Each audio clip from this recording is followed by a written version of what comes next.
Alrighty then, my gamers. We're a bit behind in schedule, almost late, not quite, but almost. So let's get this party started right away. So, yeah, what's this about? We are Bounty Hunters, a weekly show match event open to players of all skill levels, based in Europe, but technically open to international gamers as well. Granted, we can find a suitable match for you. The name of the game is, as per usual, Guilty Gear Strive, and in the first to 7 wins format, which is, I guess I dare say, the second most popular way of playing fighting games nowadays, along with double elimination brackets. I'm your usual host, YoKai, with you for the next 3 hours. Let's quickly dive into what we got in store for tonight before it's 5 p.m. CET straight. So lots of new faces and rare characters tonight. Counting from the bottom, we've got Batman in the last slot, Elfeld in the second last slot, Kai in the 5th. Yes, Kai, I'm counting you as a rather rare treat. In the 4th, Happy Chaos in the 3rd, and okay, if Kai makes the cut to be a rare character on the list, so does my boy Sin in the very opening event of the evening. New players tonight. I think we got Kuro and Jaune.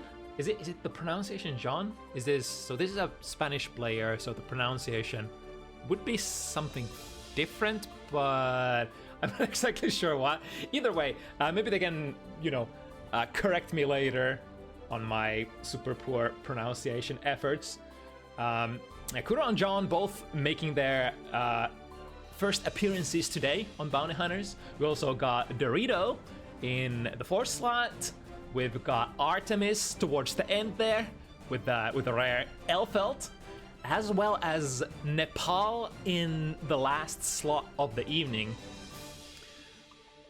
Yeah, that's basically what's gonna be up for the next 3 hours. Let's direct our gaze to our first match of the evening. I think we already got both of the players in the lobby as well. So we got a back-to-back Jaune for first and the second slot of this evening's matches. Spooky Boy is gonna be the first representative for Team Jaune. Had his debut, was it last week? Yeah. So in the second slot we got Metadona, who had their debut 2 weeks ago, if I recall correctly. Yeah, it was Spooky last week. Okay, getting my facts straight. It's honestly hard to remember when you cast so many games all for the every single week. If I recall correctly, both of the Jaune players also won their respective matches, so this would be both Spooky Boy and Metadona on a clean 1W 0 losses start. The opponent today is going to be Leif. Leif has been mostly a Sin player. Wait, let me refresh my memory. Did Leif play a different character at one point? I think it's been like Sin for the most part for the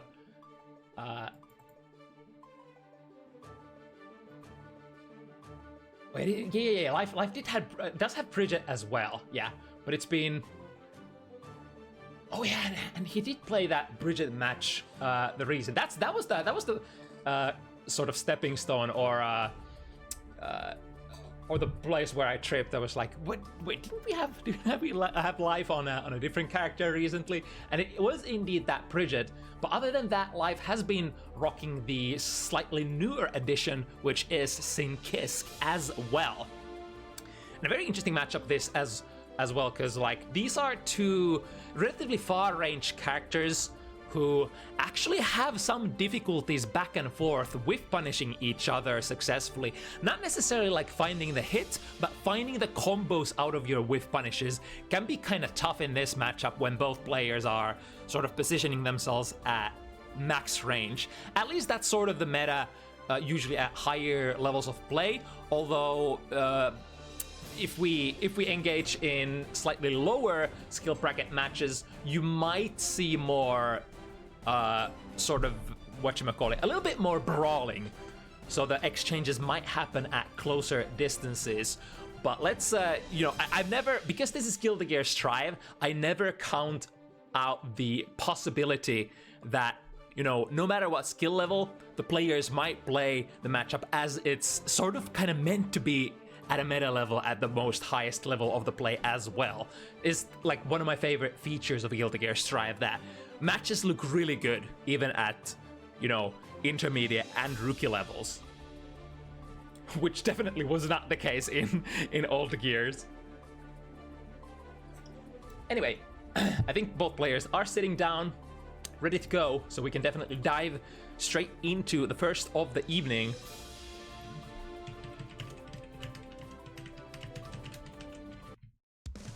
And here we go.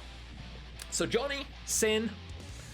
Jaune, of course, known for the massive reach, Mistfinder, can pose, you know, certain difficulties for Sin to get into the poking distance with buttons like far slashes or beak drivers. I think, you know, if both players swing from even frames, Mistfinder tends to be a little faster at getting there compared to tools like beak driver. But of course, both players, like both characters, have really good tools to whiff punish each other, and this is actually one of the rare matchups where beak driver actually does a lot of work, especially since that's been buffed in Season 4.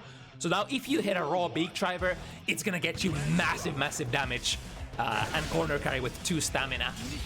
So definitely want to try to keep that 2 stamina available as much as possible. The jump slash from Jaune lands a little faster there, misses the ender, but we're still working with the corner. Nice punish there. That's something that a lot of players actually struggle with. Punishing that Mistfinder minus 15 on block, no hit stop whatsoever. So you gotta be pressing that button really fast if the Jaune player is at a far slash distance. And Sin is one of those characters who has a far slash that can potentially hit the opponent after a Mistfinder from a lot of the different situations if the spacing is not played correctly or perfectly from the Jaune side. But Spooky Boy does start with 1 round over Leif, gets out of that nice exchange there. Using the sort of the L count as a sort of a whatchamacallit, command dash. Jaune can kind of do that with his own tap, like forward dash. It's just so fast that it tends to switch places with the opponent a lot of the times. Santa here with the 2P doesn't quite get the beak driver there. But a full corner screen, corner guy hops over the Mistfinder with a hoof stomp. Into a throw. Still anybody's game. We are working with very limited amount of stamina here. We got the first. Ooh, try to hit confirm. I think that 6 heavy into 6 heavy would work on a grounded opponent. Goes under the horizontal Mistfinder. That is definitely one advantage that you can utilize. If Jaune player wants to swing the furthest reach Mistfinder, that K Mistfinder, you can go under it with a couple of different things. Ooh, the second wave there with the for the 2 heavy. Nice jump, reading the throw. And if we get a very decent amount of real estate with that corner carry. Speaking of corner carry though, the counter hit close slash into dash cancel, close slash into corner. We have so much meter here. 6P doesn't quite reach, unfortunately. Spooky Boy already out of the corner and cashing out into the hard knockdown. Big battle here over the first game. Life is completely full on the resources. Tries to go for the full recharge 5D. But Life saying no, I'm not that easy.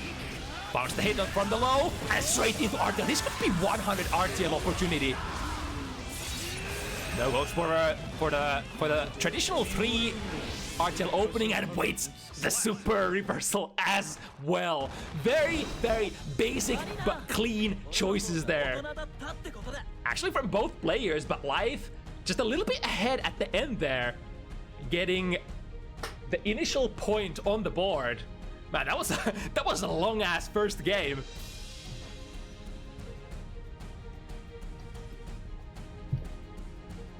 But yeah, Sin definitely one of the patch winners, celebrates a lot of like explosive potential for his combos, especially when you have 2 stamina available.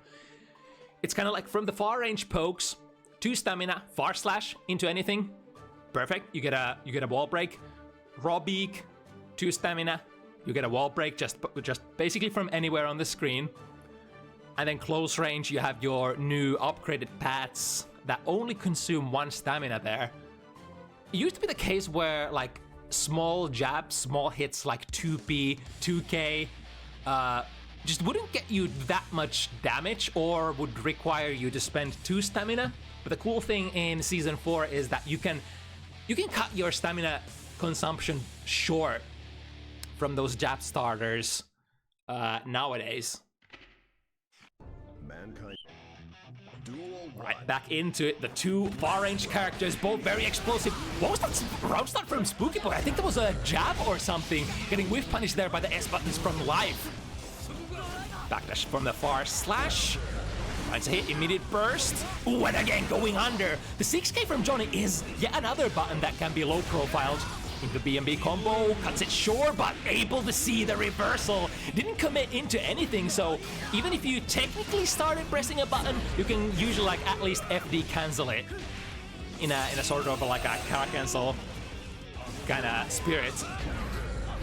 And I like this. So Spooky Boy is engaging from very far distances, places like from positions where it's kind of hard to potentially 6p. What Leif is doing is just taking steps back and repositioning in places where those hits from Spooky Boy wouldn't usually hit. Again, just going for a very untraditional anti-air, but it ends up working out because the angle from Spooky Boy is just not the perfect one available. Hard knockdown. Yeah, that was a 2k, all right. So this time, you know, sometimes when you gamble, you gotta get it wrong.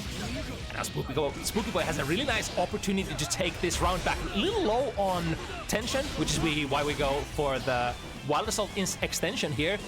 In the meanwhile, Leif is building a lot of resources, especially in this form of tension there. Ooh, Jumpy, that was definitely a miss input on the throw. Very common thing to happen in Guilty Gear Strive. The instant air backdash jump slash from Spooky Boy, holding down the fort, defending the airspace. That tends to be the case where Sin players would love to use jump heavy in this matchup to control the horizontal range, whereas Jaune players will use their jump slash, which is a little faster, I believe, compared to Sin's jump heavy. Again, the second hit of the 2 heavy scores a counter hit for Leif. There we go, there's the two stamina conversions that we were talking about. Not willing to take the break there. Just resetting. Oh, that might actually be a super great play. Now if Leif gets any sort of hit and is able to go into Tyrant Barrel, that could be just straight up kill there. Pops the Gatling there on the landing. Trades are good for Leif and goes under! That's before Flash as well. Because at that distance, you just don't have time to elk under. Successful 6p and the required delay for the big Triber combo as well. That's a really great thing. A really small thing that's easy to miss there if you don't place in yourself. But if Leif cancels into big Triber immediately, I think from that counter hit, it's just gonna end up whiffing. Because you have the ability to hit the 6p from so far away and so early. It's almost like a first world problems kind of a thing. If you go into big Triber too early, it's gonna whiff because your opponent is too high up in the air. Getting the burst there very early, that's gonna be a super important advantage going into it. Let's see if Spooky can sort of make or take it back. Dancing between the 2S of Sin. But that 2S is really, really hard to whiff punish. Goes over the 2S from Jaune with a hoop stomp once again. I think every single hoop stomp used so far has been used in a really cool, low crushing kind of away from neutral. Which is, I think it's not its primary intended function, but it's certainly a role that it can fulfill as well. Well, this should lead into a kill combo. Yes, indeed. Just spend 1 stamina. DP. Follow up. Such a comfortable conversion for Sin players in Season 4. Alright, I like that. I wonder if Leif actually missed the bar slash timing there and just got the beat driver that they meant to combo into, but hey, if it works, it works! And there is a little bit of RPS there as well on Mistfinder on blocks. Tried to get the wave punish there. Yeah, this is... I love this so much. This thing is what happens a lot at high levels. You're trying to wait for 2S from Jaune. Ooh, going into the last explosion immediately and getting wall break with it. The downside for using the quotation third hit of the RTL is that it always costs all of your remaining tension meter. Ooh, back into it with a wild assault. The YRC provides a airtight option there. This time, Hoofstomp not finding its mark, but Spooky Boy was at a very awkward trajectory there. The Hoofstomp ends up whiffing as Spooky is kind of going upwards, hit a button at the apex of the jump, I think, and then fell straight into the sort of guaranteed pressure of lives at the end there. So kind of lucky circumstances there for Leif, not losing his turn for missing that Hoofstomp. Like clean 3 wins for Leif so far. Of course, we have the probably have the whatchamacallit, the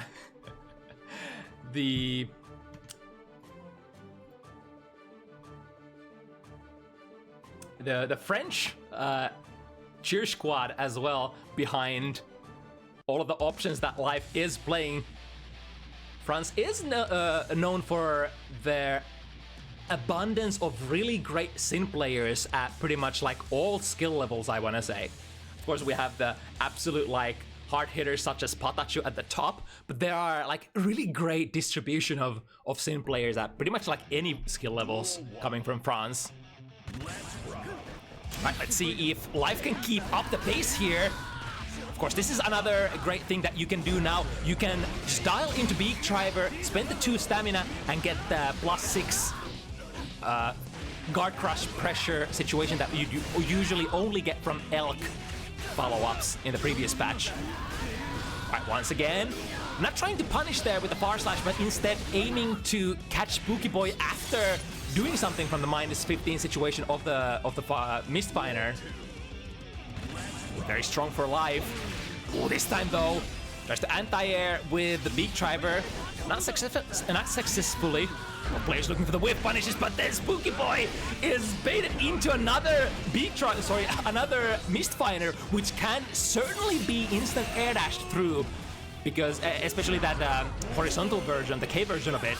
Nice takes the burst there as well. This should be a kill if Leif can route into super successfully, and he can, of course. Wow, that was just clean scene stuff from start to finish.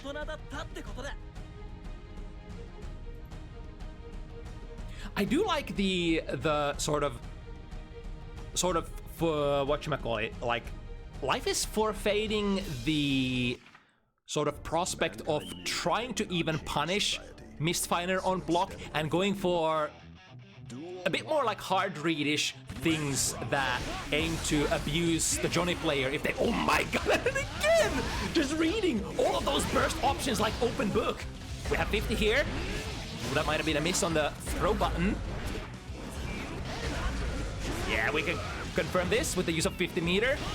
That's the cool thing for Sin. If you run out of stamina gauge from neutral situation, you can try to hit confirm with the orange wild assault instead. And if you're mixing it up, the Hoofs and Elks will of course naturally always go into good RC conversions. Alright, the Hoof, even despite the FD from Spooky Boy, that Hoof still finds its mark. Late there for the far slash. Spooky drops the combo, unfortunately, with the blue RC. There is no way out of it. Gonna get a big fat counter hit and finish that round. Land straight into the Beak Driver, and lo and behold, spend 2 meter. Your opponent is in the corner. Even if you don't necessarily have the way to overdrive at the end of the combo, it's still pretty good. You put your opponent in the corner, and pretty much any hit that you land next should be you the tension to get the hard knockdown. Being very patient there. Oh, I like that! Did you see that? Just stopping just outside of the turn-up distance if Spooky Boy let that rock, but the explosion radius is just too far, and now being just shy of the fresh burst here, Spooky Boy goes down once again. 5-0 live. This is a very different kind of live. I think this is way cleaner, way better execution, way more consistency on just about any input that Life is putting on the table compared to last time. Is the passage of time, you commit to a character, you let it simmer, you slowly get better, and the results, they do show. They do show eventually. A little bit of footsies here. Ooh, nice. Times the instant air dash perfectly. Like we said earlier, that Mistfiner is technically a fireball function. So unless you use like an Upfiner, the P version of the Mistfiner, you're not going to be able to do anything about the opponent's jumps as you're taking the Mistfiner stance. Overshoots a little, however, in the follow-up situation, goes straight into RTL. There is a benefit to this, which is saving a little bit extra stamina.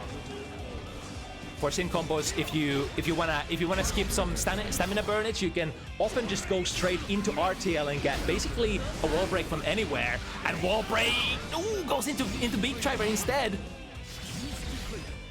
Nevertheless, Life has a massive life lead here, and again, just waiting for the quotation fireball there, which ends up being the deal this time around for Spooky Boy. Again, it's so close. How does that end up whiffing?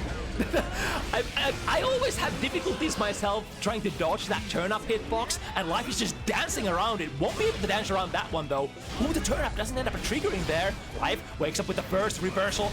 DP off the set. Ooh, missed the 6 heavy input there. But the opponent still in the corner. There it is again, the jump heavy from Sim versus jump slash from Johnny. The jump slash is a little bit faster, and now Spooky Boy is in a great position to take it all back, to maybe swing the momentum here. Life has no tension after all, full burst, but unless Life gets into an aggressive situation, it's gonna be hard to spend that. Might even want to take it to the next round here. We're gambling with the Hot Baker once again, finds a close slash, but a little bit of a mistake there on the combo choice. And Spooky Boy will end up taking advantage of that. This could be the turning point. This must be the turning point if Spooky Boy still wants to come back. Life, no fear, starting up round start, Elk Hunt. There are a couple of different things that Elk Hunt round start can beat. Oh, that was a really interesting looking hit there. That could have led into a lot of different things. And now very low on stamina, gets first back. Oh, and a counter hit! That's definitely we're gonna go into a combo. Drops at the very end there. Tap with the 5D. Into, yeah, should get the wall break here if Life desires. We'll end up taking it and going into a positive bonus. Ooh, that was really close to a potential kill combo. Spooky misses with Joker Trick as well. And again, the Elk Hunt, the best, literally the best button on Sin Kisk once again goes under that 6K. That 6K is usually very tricky to deal with. It is very fast, it approaches you from nowhere, and the frame trap options afterwards are great, but if you can't even make it land on block, then what? Usually the go-to countermeasure is, as Johnny, as you know, pretty much any character, is to use those very active low-range pokes, such as Johnny 2S. But then you run the risk of getting whiff punished as a result by, you know, dash bar slashes or beat drivers. But I mean, Life has been getting so much value out of that Elk Hunt that I think Spooky will definitely have to turn up that frequency of trying to check them. But so far, this first round looks good for Spooky. Deal. The backdash out of that turn up completely negates it. Comes down to the jump K. Will be, oh, I was about to say, will be able to FD block here, but was probably committed into a button already. Maybe an Elk Hunt. Speaking of that Elk Hunt, Buys Life a little bit of real estate and the instant air dash jump heavy. Once again, the combo is dropped. So Spooky, once again in that situation where they must swing the momentum here. We have to get this win. This is literally the last chance. The opponent is at 6 points in the corner, but maybe it doesn't matter if we end up getting close slash for it. Spend the orange wild assault, put the opponent in the corner. Ooh, perfectly spaced that 2K. We'll end up catching Life on the way up. And then we deal, then we guard crush, and we are in the... Yo, that FD though! Life committed to that FD, made the opponent whiff. And the tension is there. One hit could be lethal here. Doesn't quite have the stamina to make the super wall break work. And now once again, spend the orange wild assault, put the opponent in the corner. YRC is the option here, respecting afterwards. Not opting to put anything on block here. Ooh, that's the 2 heavy is too far! And the punish wakes up with the Hulk Baker! That's not gonna be quite enough though! Here comes the reversal super, but landing straight in front! Life, with his first set point position, has been a clean run so far. 6-0. Spooky boy. There are so many different diverging universes here. Depending on what happens, Spooky Boy could go down just like that. The forward dash is checked by Life. Big close slash counter hit. Followed up by a hoof RC. Unfortunately, usually like when you follow up the hoof RC with a big combo, there's already so much damage on the wall that, you know, the combo ends up working very short. Has to play the burst here. We need space. Assumes the stance. No response from Life, and then the micro dash forward into a big driver. I think that Spooky Boy tried to react to the dash, but then it was already too late. Footsies. Life clears the matchup 7-0. And the Sin Nation is ecstatic.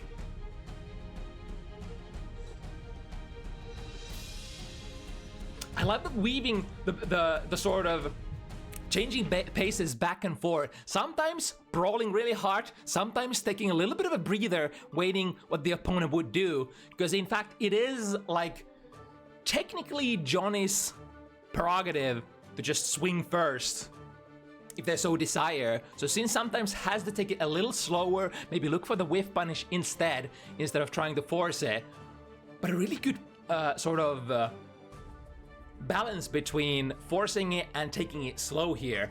Definitely the best I've seen Life on Sin so far on Bounty Hunters. Wow, that was quite the surprise there.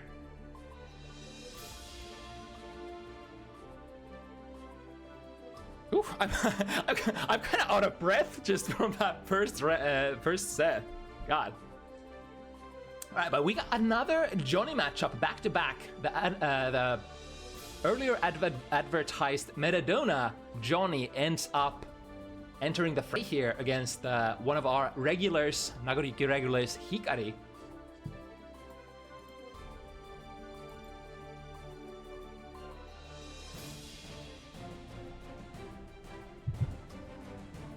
Both characters extremely explosive, doing it in a slightly different manner, or rather getting to their explosive conditions slightly differently.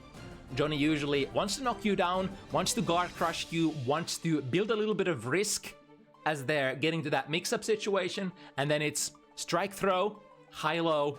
You all know that TK missed finer. Or alternatively, just playing the turn up, slice the card, dash in, and the opponent is guard crushed, and that guard crush will eliminate your natural throw protection. That's what makes strike throw so strong in Guilty Gear Strive.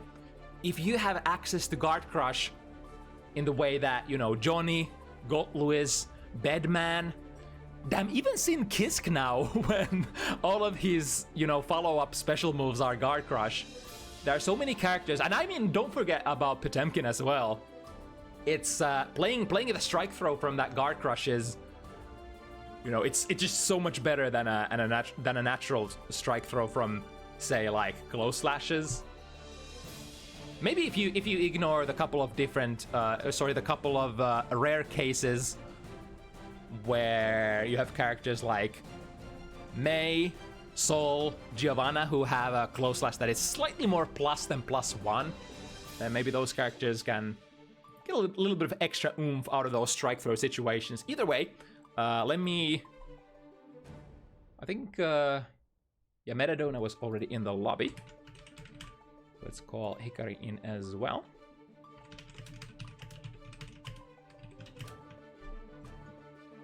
Let's see, where did I put the ID? There we go.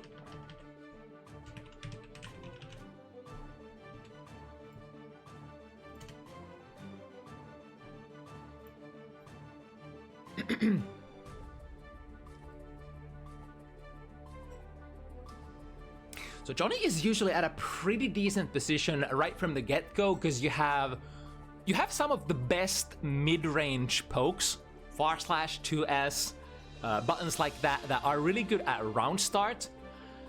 Nago's round start related explosiveness comes from the fact that Nago kind of starts every round with basically all potential unlocked. Because he has that full blood bar ready to be spent, ready to skip neutral, ready to extend pressure, ready to extend combos into massive damage. Yeah, usually getting hit by a fresh blood bar Nagoryuki is gonna be kinda tough. The first hit is definitely gonna be important here. And I think Jaune would usually love a situation where Nago has already spent all of his blood. Like if Nago goes into very high-end blood level 3, where he can't use like a Beyblade or Clone Fukio anymore without popping, those kind of situations are starting to swing in your favor, because then you can deal for free, threaten massive range on that turn up, and because Nagoryuki has difficulties moving normally, like he does not have dash, he does not have air dash, doesn't even have a normal jump, for crying out loud. So it's much easier to set up those kind of obstacle courses, if you will. But let's see if Metadona will be able to get to that point, or if we're just getting those successful hits into the mix-ups. Yeah, there we go. It's strike, throw, or low. Or rather, usually the mix-up out of the guard crush is gonna be throw or a low. And it ends up working out because, like we said, that guard crush eliminates... Ooh! The guts here to go for the classic reversal back throw incident is what might get Hikari started here. Ooh, trying to go for a 2-slash, but the Joker trick will take care of it. And the backdash will not be getting Hikari out of that turn-up explosion. I'm gonna be very careful with that spacing. If Jaune is really far away, then perhaps, or rather if the... I guess it depends more on the... Ooh, well, that up. We got a counter hit here. This is the combo initially. We still have enough blood to use one special move if we need to. Or... yeah, there it basically is. It's gonna pop, but... the overhead, I think the DP usually won't be able to combo into any sort of... Ooh, we're gonna whip punish here. The 2S actually catches that move deal. I think there was no deal to begin with. But now the backdash, Mistfinder misses the finisher. Still could be anybody's game. Hikari is the one who gets the gamble first. And another one, lots of chip damage coming through. I love that, transitioning into the drift forward, and like after the 6 heavy, attempted to get the chip kill, but then recognized the opponent had used a lot of meter there to try to mitigate the chip damage, and then just went for the kill with the old, classic samurai mix-up style. Alright, Metadona will be able to get the wall break here. No super, but that just means we have so many options available in the next screen. Unless the opponent has other plans for this set, or rather this game. Metadona will be put through the wall, hard knockdown with all the resources available. The full blue burst as well as 100 tension. Went for the throw and no option select there. I think it's like one of the things that like super advanced level players usually tell you to do. Ooh, with the backdash, the Joker actually catches the backdash here, but now the situation is opposite. Hikari has so much meter. YRC back and forth. This time Hikari will not go for the immediate exchange there. Mistfinder. into Vault, into Close Slash counter, and with that Close Slash, that will be enough damage to score with that. Was that the first game? No way, that was just the first game. that was a chess match, chess match trademark. Yeah, I guess that was the first game. There was just too much stuff that went on there.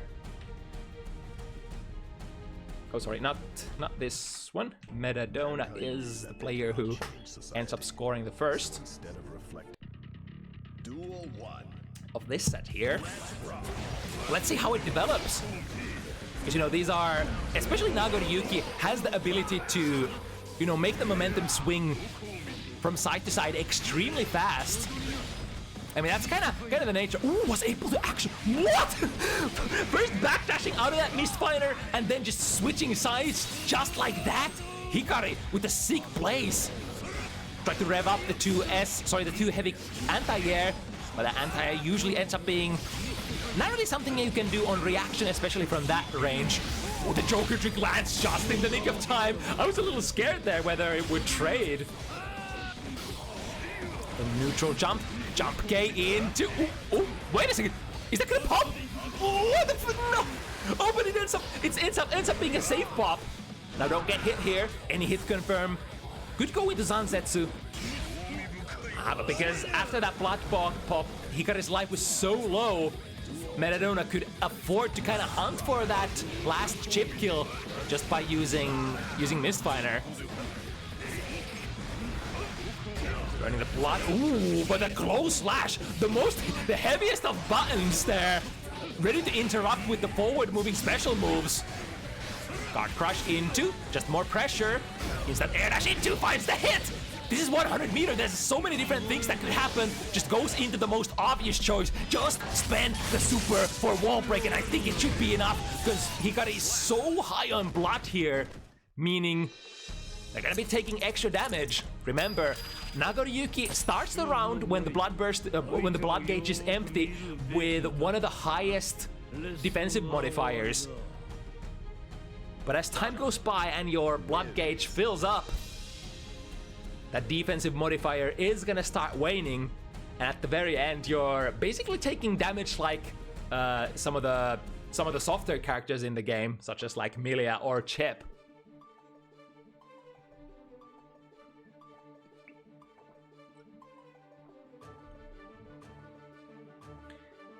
Okay, taking a little breather here before heading into the next one. 2 straight for Metadona. Metadona is, of course, coming from that debut match 2 weeks ago on Bounty Hunters with a clean slate, won their match, and now is potentially looking to take down Hikari, who, if I recall correctly, Hikari is actually undefeated so far on Bounty Hunters. Is that true? I think if memory serves, that is true. It's something like 5-0-6-0, kind of a super clean record. One of the actually cleanest of Bounty Hunters. So let's see if Metadona, in fact, would have what it takes to tame the beast here, but this is only the beginning of the set. We have a lot of block to play with here. The stagger pressure, 2K, delayed 2D, finds its mark, and slowly Hikari is chipping it away in a very non-Nagoriyuki kind of way. Usually, you're so used to Nagoriyuki hitting those big hits and scoring like half of your life out of just about any hit confirm. We have this kind of like, you know, slightly more conserved and, you know, patient kind of play, especially when you're trying to draw out. Oh, there we go with the throw. Especially when you're trying to sort of bait out defensive options from your opponent, such as like reversal supers, which is kind of the only real reversal option available for Johnny. Quick through the wall. Ooh, the fully charged wild assault ends up powering through anything and everything that Johnny could do at that range. A quick 1-2, wants to confirm it. Confirm we will. And into the next screen. God, that's so much damage just for a couple of 6 heavies. I mean, there was a couple of buttons riding on the back of that conversion as well. Puts themselves in the corner. Let's see if Hikari might be able to flip the position. And, well, won't be able to recover out of that Hukyo. Now forcing the turn up, another one, a little bit of a bluff into a throw. It's so hard to defend against, I swear. I swear. The hit stuff, it's like, a lot of players tend to say that the guard crush sort of prevents you from inputting stuff, but that's not like strictly true, I think. It's just the situation is a little different in, is it like in terms of hit stop or what? So a lot of the times people just end up trying to input stuff out of the guard crush a little, like really awkward timing, and it doesn't end up working too much. Perfect. All right, metadona finding the throw. Take the third point in a row here.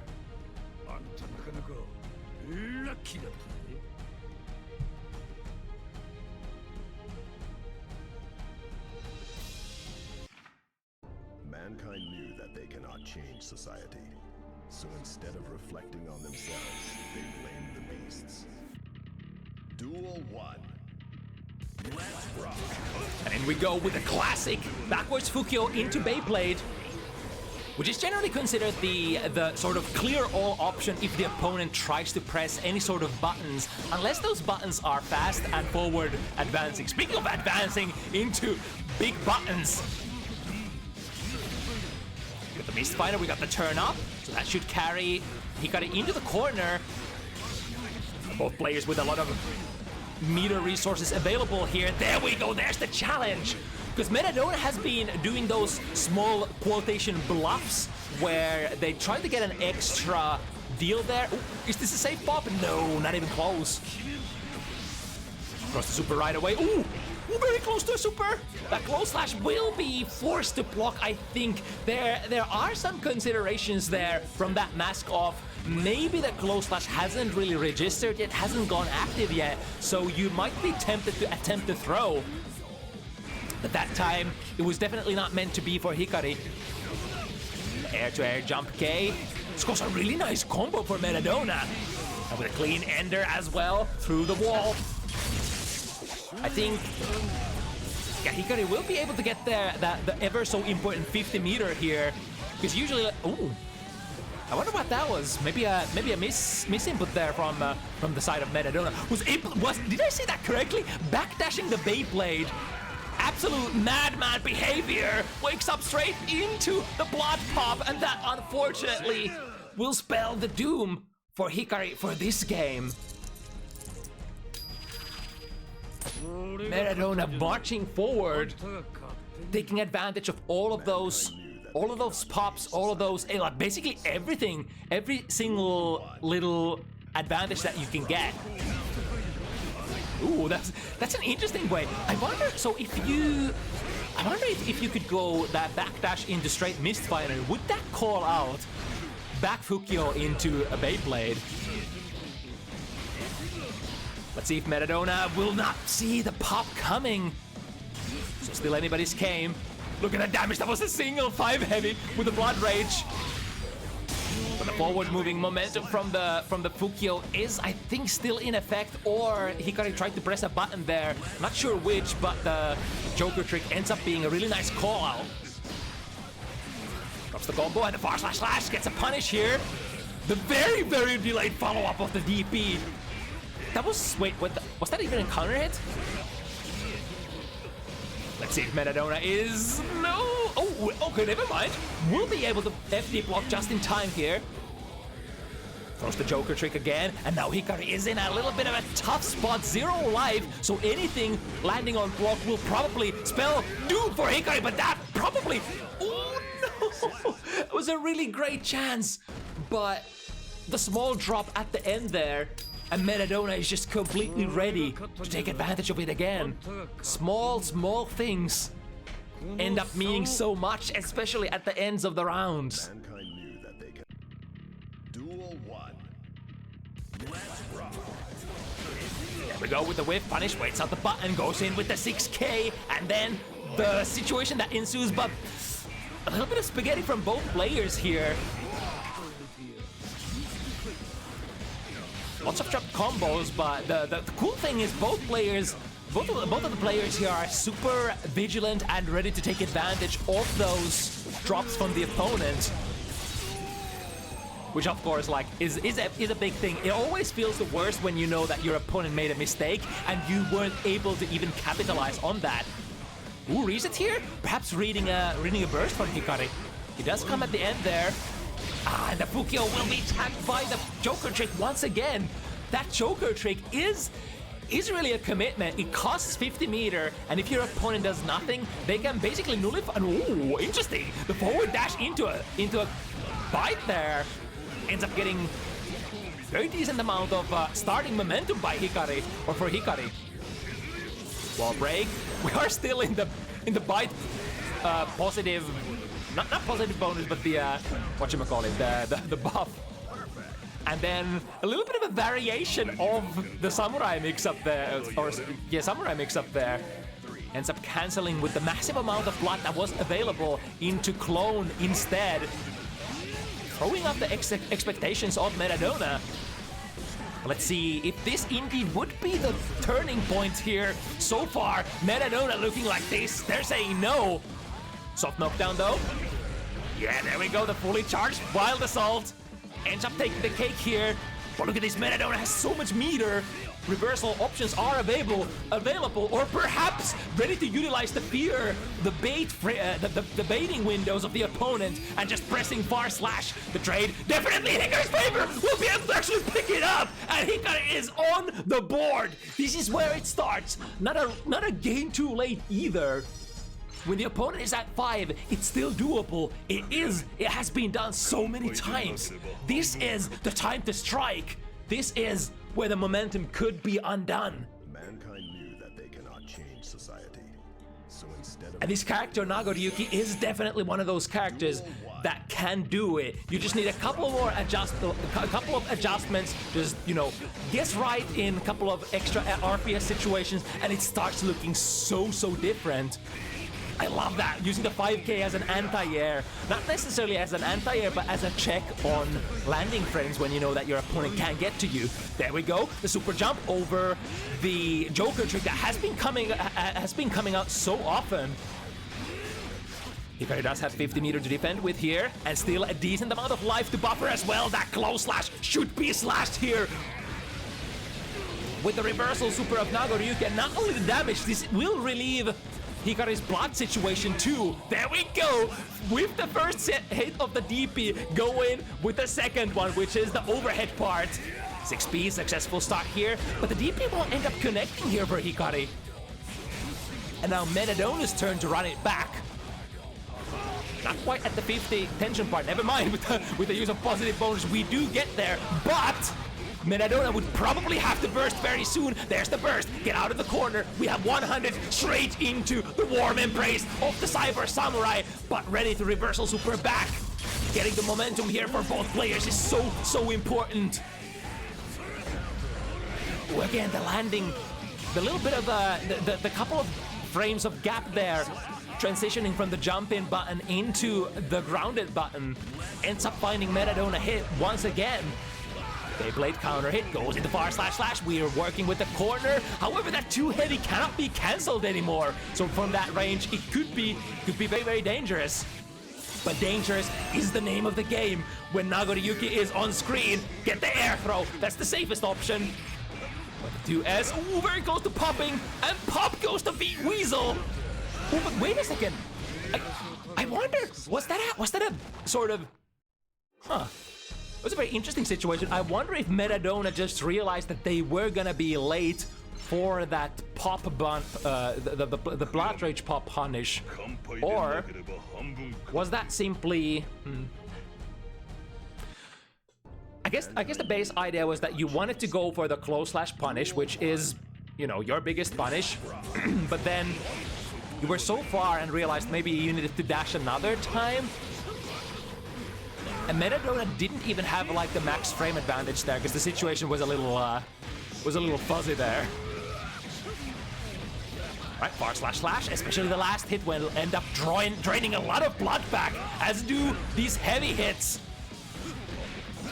And now Hikari has a massive life lead here. Ooh, that blood burn off that clone did go through. So no more blood available from Beyblade for a while at least. Unless it's combined with like the use of RC and then a couple of heavy buttons. Well, let's see what happens. This could be the last mix-up here. 50 for both. What's it gonna be? Safe jump into... I think that's not even a 9-framer safe jump, right? So that's kind of a knowledge check. And now Doritoooooo does have a 9-frame wake-up option in that reversal super, but it has to be frame perfect if you want to avoid that that hard knockdown instant air dash option from Jaune. Ooh, misses the combo. However, the frame advantage is still there. Pushing it, spent blood. Ooh, I think that was an attempt for bite, but got thrown there by Metadona. And not getting the full sequence here, but 2K will end up getting reversals. And I think Hikari is in a little bit of a pinch in terms of blood as well. Is he gonna pop? Does Metadona notice? No! Sends back to the full screen. And I think this is good. This is good for Hikari, even though she ended up going the zero life. The life does not mean anything here. The PRC and ends up trading with the anti-air. God, that was such a tough call here. If you are either one of these players, do you hit, like if you are Metadona, do you hit 6B or do you hit 5B? If you're Hikari, then like that's such a hard situation in terms of frames, rather frame advantage. Alright, finds the low, will be able to get the deal here, and the wall stuck with the use of turn up as well. Metadona is so loaded with neither. You bet your ass it's coming. The Vault Deal PRC, one of the premium ways of getting back into the opponent's guard and getting that, forcing that guard crush on them. It's kind of what a lot of matchups at certain points of the round come to. Is like you have your opponent with 50 meter, you kind of know that they would like to force that mix-up situation, and then you're like, all right, what is the sequence that you are gonna be playing if you think the Vault Deal PRC comes out, and can you pull it off successfully often enough? Lands into a bar slash, orange wide assault. Hikari does have quite a lot of life here, but this is ends up missing with a super. Switching sides with the super jump. Hikari is absolutely loaded here, stacked, if you will.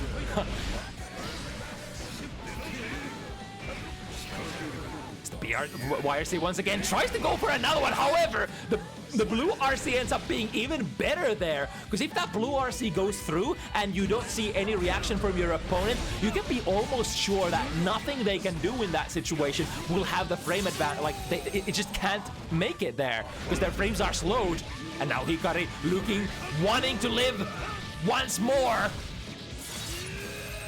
The blood is up on the rise. We only have our burst options available. Joker trick once again from the round start. What? That was a massive range hop out of that 6P. Into a fully charged 5D. All right, big question here. Are we gonna have burst? Immediately comes out the burst. This is dangerous though. Metadona has so many resources. We can force so many things happen here, and this will be the end. Metadona finds the successful hit and the super to end it. 7-2.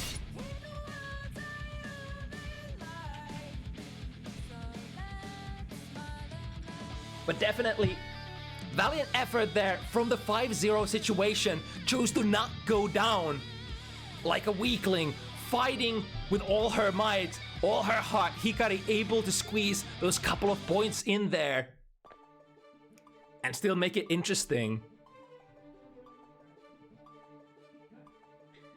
But yeah, that'll mean in terms of, you know, records there, would mean that Metadona now has a 2-win streak on Bounty Hunters, whereas Hikari's win streak has been finally brought to an end. Good stuff from both players. Let's see what we get next. So the Jaune part of the show will be over. And now we're heading to the whatchamacallit, like the rare characters portion of the show. We're gonna have like decently rare characters for the rest of the evening, starting with Happy Chaos here, as this will be a completely fresh duo on our game number 3 of the evening. Kuro versus Jaune. Both first-timers on Bounty Hunters, but certainly not first time on fighting game front or stripe front.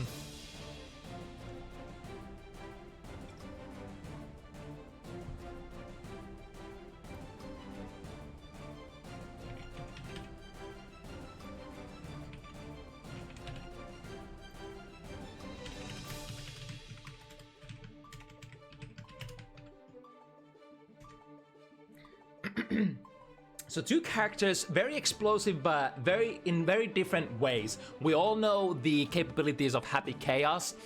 Basically any hit, as long as you have concentration and bullets, will go into full screen corner carry. Lots of damage, even 2-piece. But the problem is, especially in the modern version of Happy Chaos, you tend to have less and less resources to do all of that fancy stuff, meaning that you often enough have to be very conservative, or just try to force, like as soon as you get one shot off, you're trying to force some sort of a hit in, like be it like a strike throw or like a roll through, left, right. You're just desperately trying to get the opponent knocked down so that you could get the control of the resource situation back to you. But if you do keep finding those hits, it can end up feeling like, you know, it's the same Happy Chaos that has been there since the beginning. And here's the other thing, Giovanna is such a fast character that you're probably gonna have a lot of success chasing down Happy Chaos, especially since you can't even use the scapegoat anymore like you would in the past. There is the fact that scapegoat does prevent you from passing through, right? So it ends up being more of a nerf against characters who have long-range pokes, and Giovanna really isn't one of those. So maybe the scapegoat actually is still an okay tool against her. Right to the other side, finds the hit, gets a couple of extra bullets in. Ooh, operating out with a big button there, 5 heavy from Giovanna. I think 10 frame startup, so a little bit slower even than the close slash. Starting with the 6S, big combo, yeah. Jaune does know that that would go into a wall break and just not quite ready to take that right off the bat.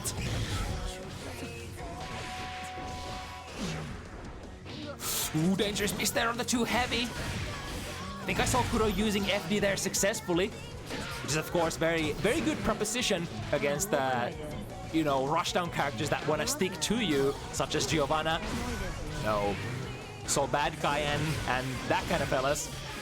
To the other side, couple of bullets. We still have enough resources to make the kill happen into Deus Ex Machina. Should be enough damage to take the first round for Kuro.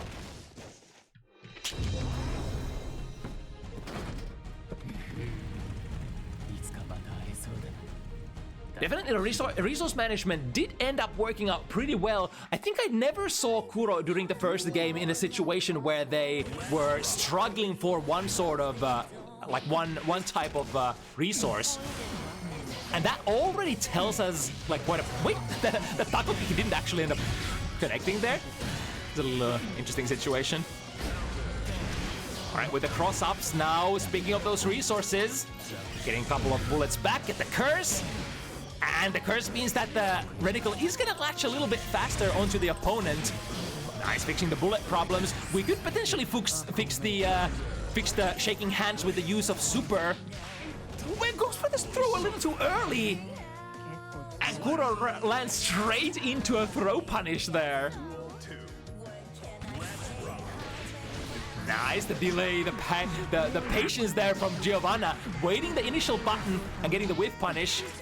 We are the Whiff Punish Queen after all. Yeah. Throw against the...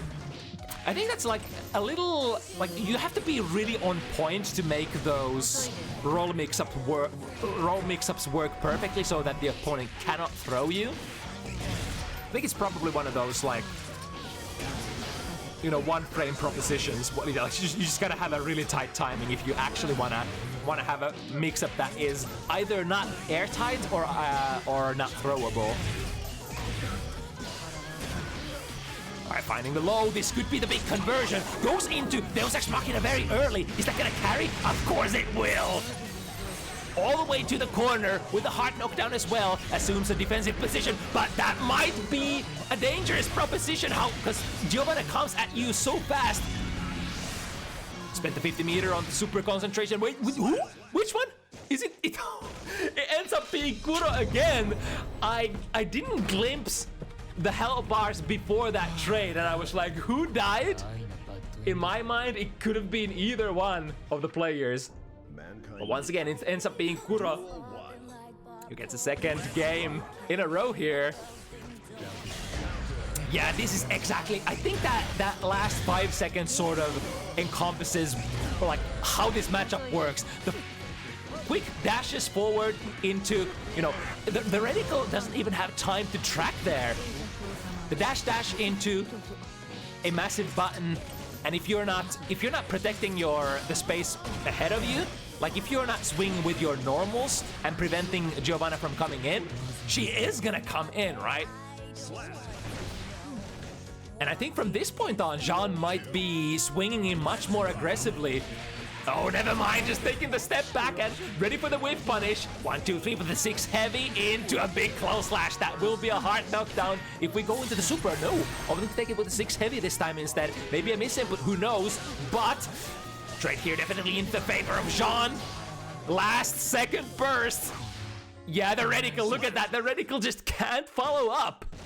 There is only 1 in 3 chance that the reticle will spawn and latch onto the opponent if you want to try those hip shots.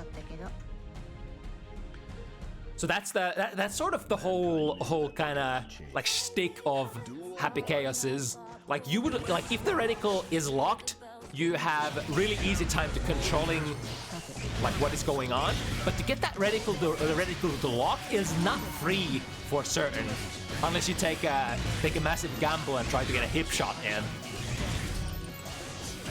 The curse, though, the curse will make it a little easier as it makes the reticle attach much faster than without. Where see we're plus 10 here, reversing the same situation, tries to go for the throw a little too early. Remember, plus 10, and as it is a normal, wait, it's actually not a normal block situation. It is a guard crush situation. And we were talking about how guard crush eliminates your throw-in vulnerability. So technically, it was still too early for Kuro there to throw. Interesting. A rather neutral situation. Jaune tries to aggressively dash in. That's always the kind of the 50-50 that you're trying to decide between in neutral matches against Happy Chaos. Is he gonna try to run away, in which case you have to chase? Or is he gonna, you know, put out buttons and prevent you from dashing in which case you would have to probably try to whiff punish him? Or do you think he's gonna come at you and press buttons? Just basic, that's just literally basic neutral 3-way RPS. You would think it's like super different because Happy Chaos is such a queer character with his like gun mechanics, but no, it is literally the same kind of 3-way neutral RPS that every single fighting game character usually plays. Ooh, that was a sick back shot. Shooting to the other side. Again, the double dash in. There has been a little bit of a like looking like there are a couple of connection issues here and there, but hopefully it doesn't end up affecting the players too much. With the guard cross straight into close slash, big damage inbound. That could be actually a kill. However, we were already locked into the 6 heavy sequence, so no super will be available there, I reckon. And the 6B was revving up, and it lands. The big 6B from Giovanna, the button that character loves so much. That's gonna bring this matchup 2 points even. Ooh, sneaking away to the other side. And the reticle definitely does not keep up with that. Bar Slash ends up working as a makeshift anti-air there. That's kind of like one of the nastiest thing I hate about Giovanna myself, because you know I play a character that has really shallow jump-ins, and that Bar Slash ends up being such a it's so grimy. It, like, you feel like it shouldn't work, but it does. If your jump-ins don't hit deep, that Bar Slash is gonna be so active and anti-air you, even though it shouldn't. But that's the nature of the fight. That's the nature of the beast. Ooh, again, forcing her way there with the forward dash, close slash. Curse has been applied. So force burning resources here won't be able to get Deus Ex Machina. Gotta be very careful, choosing to try to force the situation here instead of backing off. But look at this, Kuro with all the resources in the way, in the world, +10 into, finds the low mix-up, immediate burst from Jaune. An offensive kind, trying to contain the opponent in the corner. However, Kuro is out of there, and Kuro finds a hit as well. That should be a wrap for this round. Either player's opportunity to take the lead here to get the 3rd point in. It's Kuro who's... What? The active frames? Wow. It felt so premature, but it still caught the instant air dash from Kuro. Got the shot, forcing the curse in as well. Look at that time when the curse is applied, the reticle ends up tracking so much faster. And I think it's also like if the opponent is in hit stun, the reticle always ends up tracking immediately. So like in you know, pressure situations and combo situations. With what I think looked like a safe jump. This could be dangerous. However, Jaune is forced into a situation where they have to break the wall here without the use of super. But now chasing the Bar Slash. The Bar Slash stays back and forth, trying to get in there, and desperately Kuro trying to break some distance between the two characters, but it ends up being not good enough. The forward dashes cover so much ground so fast for Giovanna, and Jaune is gonna go into the leading position for the first time here in this set.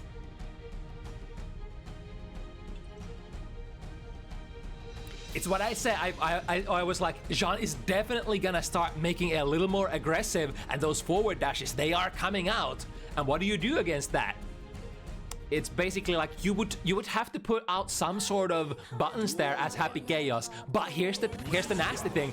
If you put out a button there and you find nothing, then you're gonna get whiff punished just like every other character in the game. Here we go once again in the pressure. Blocks right, yep. And the axe kick is gonna be minus on landing there, I believe. So Kuro will be able to take the pressure for himself. The combo, a couple of options here.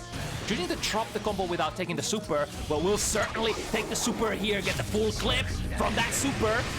And now the only problem is the relatively little amount of concentration here, but luckily the concentration is the easier problem to fix when it comes to resource management for Happy Chaos. The bullets is the harder part, because bullet will always, like, you will always have to take the action to reload to refill those, but concentration will come back in time. Even if you mess up really bad, you know, block pressure for like 2-3 seconds, it's gonna come back eventually. Granted, like, as long as you're not dead before it comes back, which could certainly happen because you're Happy Chaos and, you know, kind of limited on the defensive maneuver. Wow, even after that backdash, tried to go for a 6B there, I think, but still got caught by that. The long limbs of Giovanna. And with the cross up, Kuro once again evening it up, not letting the opponent run away with that lead. Hello, buttons. There's a lot of button presses. Oh, I'm so looking forward to the day when I have if I have an opportunity to buy a new keyboard, because this one is so horrible to manage. I always put like double points on people during the set. Alright, bursting the hit there. Now we have Kuro only at 3 bullets here. That's one of them. That's 2 of them. Getting a hit here is big because now we can go straight. Oh no! That was a big mistake there. Misses the super, so the Deus Ex Machina will not come out and the clip will not be completely filled. However, kind of saves it there, getting the hit and able to stabilize once again Kuro. Yeah, return. Oh my God, goes straight into the roll. That's kind of a mix-up I've never seen before. You are plus 10 after that YRC after all. So there are some considerations for playing like a tricky cross-up like that. That was without that. Was there? I couldn't even see if Kuro took out the gun there. There we go. We'll be able to prevent the dash coming in this time. YRC once again going to throw now. Kind of. Let's see. Choosing to reset it at mid-screen. Most resources are back here. However, I think there was a couple of lag spikes towards the end, and I think that was the straw that ended up breaking the resource management camel's back. But nevertheless, Kuro does find the final necessary normals to bring it home. And once again, take a 1-game lead in this set.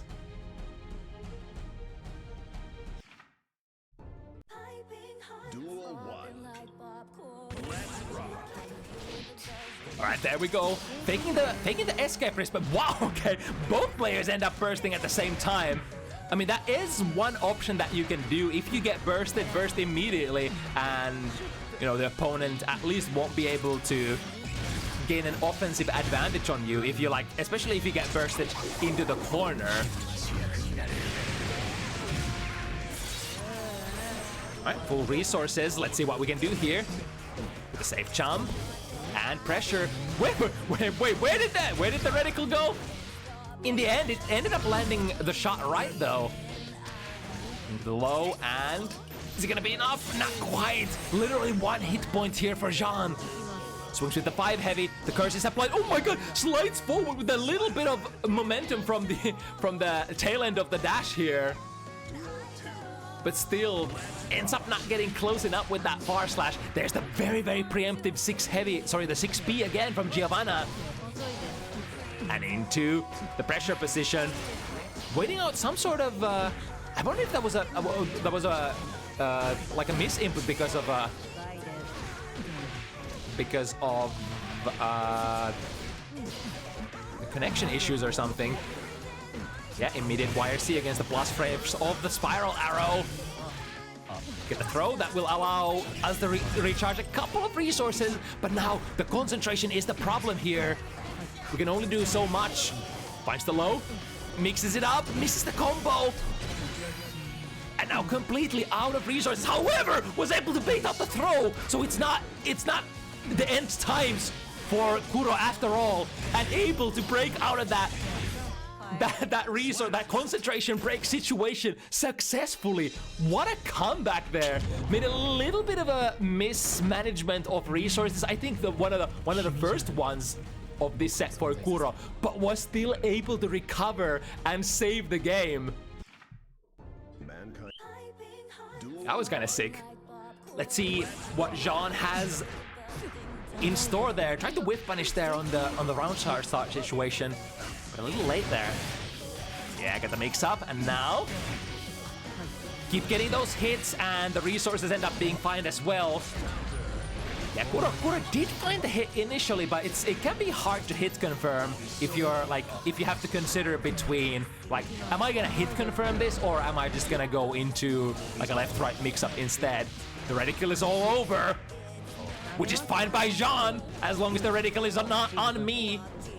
Then you are in big trouble. Slides in there, close slash, big counter hit, and down he goes. All right, tried the very early 6P again, but this time the angle that Kuro took was not like, he didn't go straight into instant air dash, but just jumped backwards, waited, abided their time, and then went with the air dash. which could be a checkmate position. Is that Empower gonna change the frame situation? I think it's still minus for Giovanna. Did Kuro press a button? Yes, indeed. That's gonna be big. Ooh, good trade. All trades are excellent here for Jaune. And that's probably one of the reasons why he chose to just swing with the far slash. That's a great button, especially with combined with your forward momentum from dashes. You're kind of like sliding forward and kind of fishing like, yeah, here's a hitbox, here's a hitbox too, and there's another one. Like, do you wanna try to swing into this? Do you wanna try to trade into this? A proposition that your opponent has to take some sort of stance upon, usually. Because you just can't let Giovanna dash away, like dash around for free either. Yeah, Kuro is saying that the rollbacks are getting a little ridiculous, which has been definitely visible on the spectator side of things as well.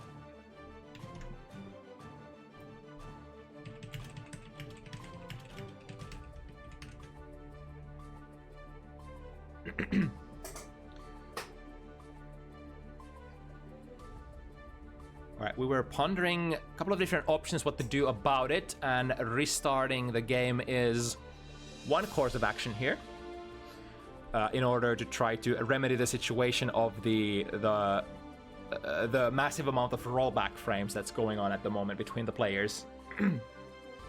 Yeah, here and there, it seems to be like 5 to 6 rollback frames at times, which is, of course, really, really tough to deal with.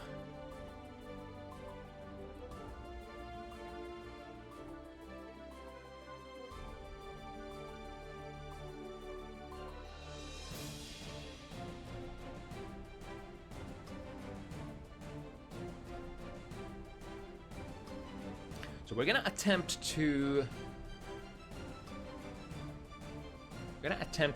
at least reset the game. See if that would fix anything.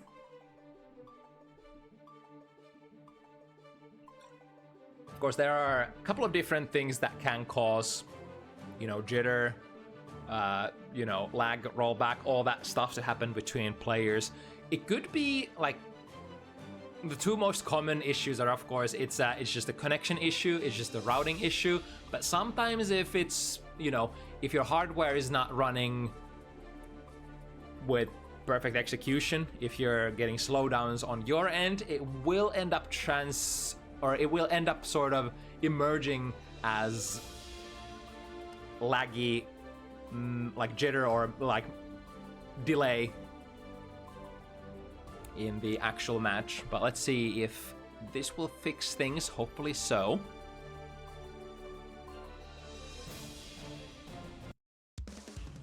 And heading back into it, so Kuro is at lead here with 5 points, but Jaune definitely not very much behind. The players have been going just completely back to back so far, so any kind of momentum swing would be possible here. The first hit goes for Kuro, immediate burst, understandable. You get so much value, especially like the first hit when you're like completely ready to burn all of your resources for that wall break. It's kind of like same kind of thing as you get hit really badly against Nago Ryuki when Nago has full blood open. It's like you're, damn, I'm just gonna take a lot of damage here, so maybe I just want to burst out instead and prevent the opponent from getting the positive bonus, which oftentimes ends up being what makes or breaks rounds. Yeah, that's an interesting way of avoiding the curse ball. The forward momentum here goes for a throw a little too early. And Jaune is ready to answer that. Reticle is everywhere. Yeah, that's the risk that you take when you try to take those quotations hip shots. Only 1 in 3 chance for it to land on the opponent. As prediction here with the positive jump. Get the shot. The only thing we have to care for here as Kuro is the low amount of life. Deus Ex Machina will, of course, get the wall break. Successfully feel the clip as well from the other side of the screen. And now the heart knockdown is the big... Wow! 6 heavy on Wake Up? I think I saw a throw startup. Whatever it was, Kuro did press a button into that reversal super.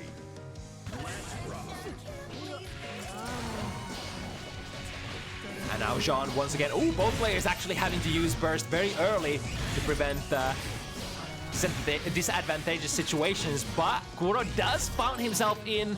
Oh, chooses to take the resource reload there instead of the wall break. Got the shot here. Jaune is still kind of far away from blue burst, so this could be tough. It's super once again. And that actually ends up being enough damage. Are you kidding me? I wasn't even considering it that time. But I guess the situation from earlier had a couple of little points of risk. And that means that Kuro is gonna go up to 6 points here.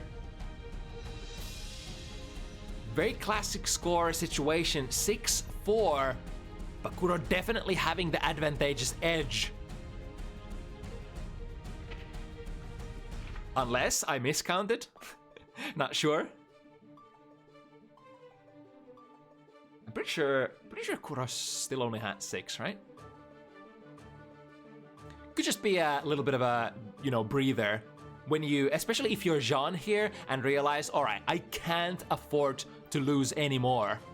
So let me just, come out of the game, take a breather, put the opponent on ice, think about what needs to happen here for the situation to change, and then go again.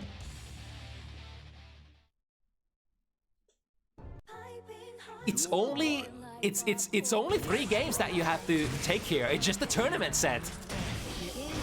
Just a 3-0 tournament set that you have to beat the opponent with here to bring the whole FT7 in your favor.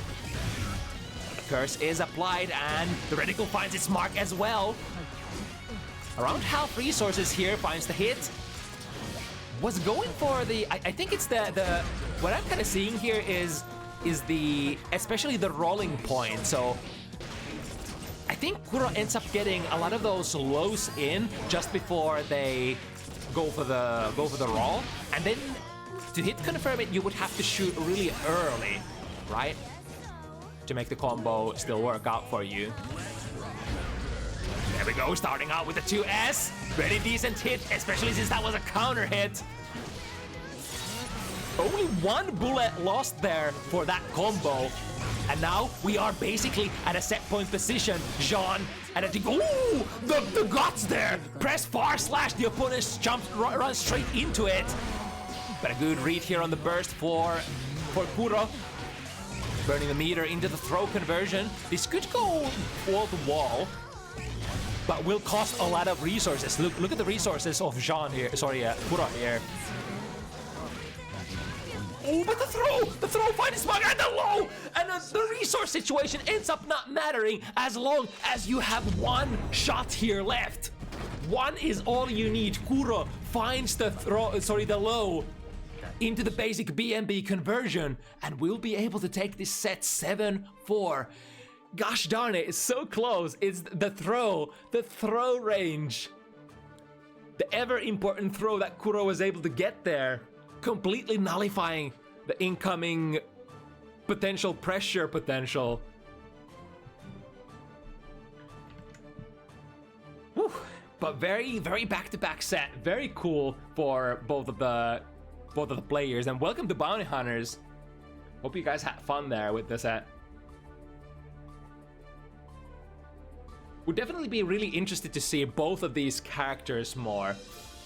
Happy Chaos and Giovanna. I guess we've been seeing Giovanna more and more because, Gio has been getting good stuff, and even though it's not like that much, I feel like slowly Gio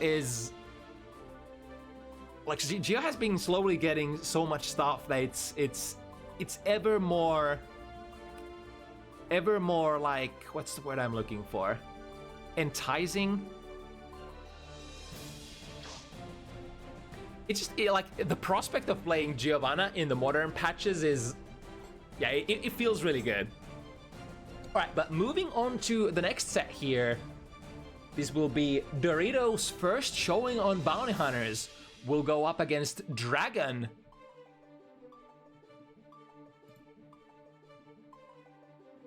it's really cool that we've been getting a decent influx of Ino players as of recent. Because like, unless you are an Ino player yourself and you read the patch notes for Season 4, it might not initially appear that she got much, and you would be like, alright, it's like, what does this even mean? But under the hood, I think the changes were extremely beneficial, extremely relevant for her. Like, a lot of her combo routes just simply changed to different ones, or like, she got like better ones in return. And like got more neutral options because of the steer chemical love. Chemical love can also like found a new sort of use case in pressure as well from her mix-ups for producing plus frames. This is a lot of new stuff. It's kind of how has always been. You give her one thing that changes her movement a little, and it ends up being like a butterfly effect. It just snowballs from that, and then you're like, huh, I could just use this in like all sorts of different situations. I can just like it just changes so much. But anyway, Ino versus Nagoriyuki. Ino would love to get the knockdown. Nago would just like to get the hit. Let's see how this goes. Starting off the round start 2S, immediate burst from Dragon. And into the mixer. Low is the option here, and then into the frame trap, stroke the big tree. And we have so much resources here. Won't be able to break with the super. Ooh, very important 6P. That might prompt the burst from Dorito. No, just holding on to it. That would actually be big. So Dorito is going for the big money play, and will be actually able to take the set, or rather the round, without spending any of those burst resources. And that guarantees that Dorito is gonna go into the next round with a full blue burst gauge. Minus, of course, the amount of burst that Dragon was able to take off the gauge with the white wild assault there. Big hits. Yeah, wow, what an anti-air! This was a completely opposite round here. Complete Nago domination. But I mean, this is how it will sometimes end up being.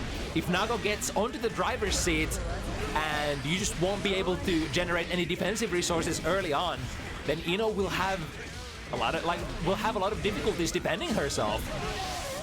That's why the thing that you want to be doing is not defense, but instead offense. These kind of characters that Ino represents are just full offensive quality. Misses the combo, no worries, we flow into the mix-up. Happy little accidents, as we said.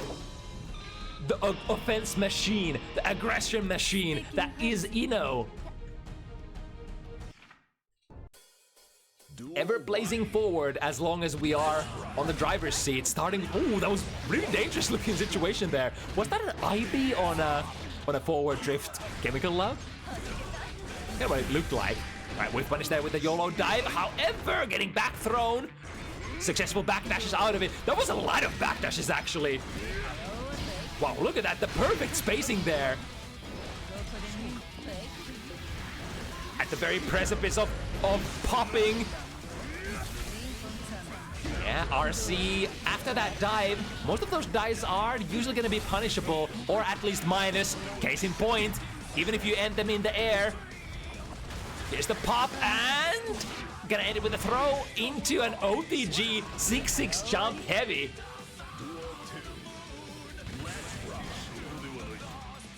Both players disengage. Even the clone, wait, was that just a clone and not Fukyo as well? Ooh, big, too heavy. Will unfortunately be able to cancel that into anything this patch, but nice, there we go. Calling out the stroke the big tree. After the 5 heavy on block, even if you are -8 as Nagoriyuki, nice anti-air by the way, even if you're -8 after the 5 heavy, you know, the spacing usually ends up favoring you so much that even if the opponent tries to dash forward, tries to use their forward moving special moves, you have options to call those out. Speaking of calling stuff out there, The bait on the backwards jump, and the bait on the TP. Sorry, the super. Sorry, the burst as well. Everybody getting mixed up, not just the opponent, but also the caster. As Dorito takes the second win here. Going into the fourth set of the evening on Bounty Hunters. Ooh, just at the very tip range. That must have hit Dragon's tails. Sorry, toes. Tails. Multiple. Alright, through the wall we go. This will relieve the blood pressure. It almost ends up killing Dorito as well, but should have enough life to survive this for now. A little hard sell for spending any burst though. I think the play here is probably gonna be maybe use Wild Assault if anything. Let's see if the backdash will recover fast enough. Yes, it will! So that's gonna be big. Dragon might actually end up being... No, never mind. I was about to say Dragon might have to spend the burst here to secure the round win.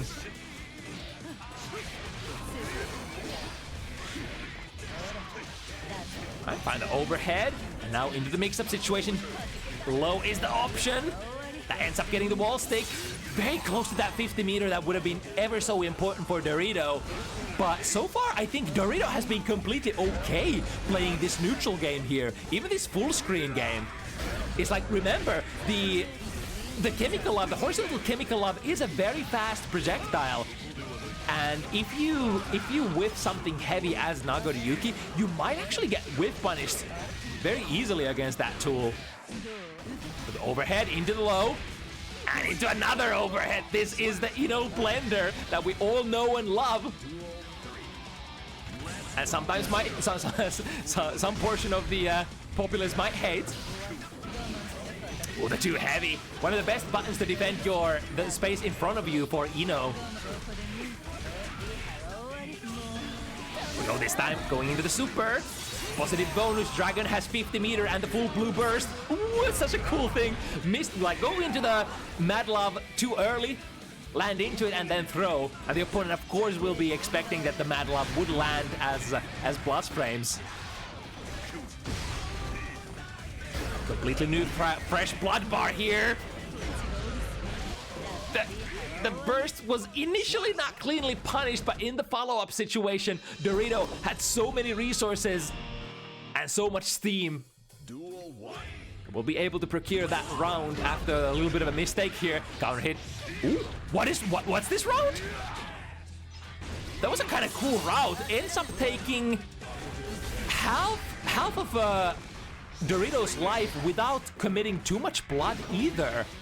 That must be fairly valuable routing there. Right, forcing the pressure after stroke to victory. Definitely expensive, but sometimes something you have to do. Look at the damage coming in. Won't be able to get the too heavy out in time before that YOLO dive goes active, and from that dive, Dorito basically two-touching the opponent.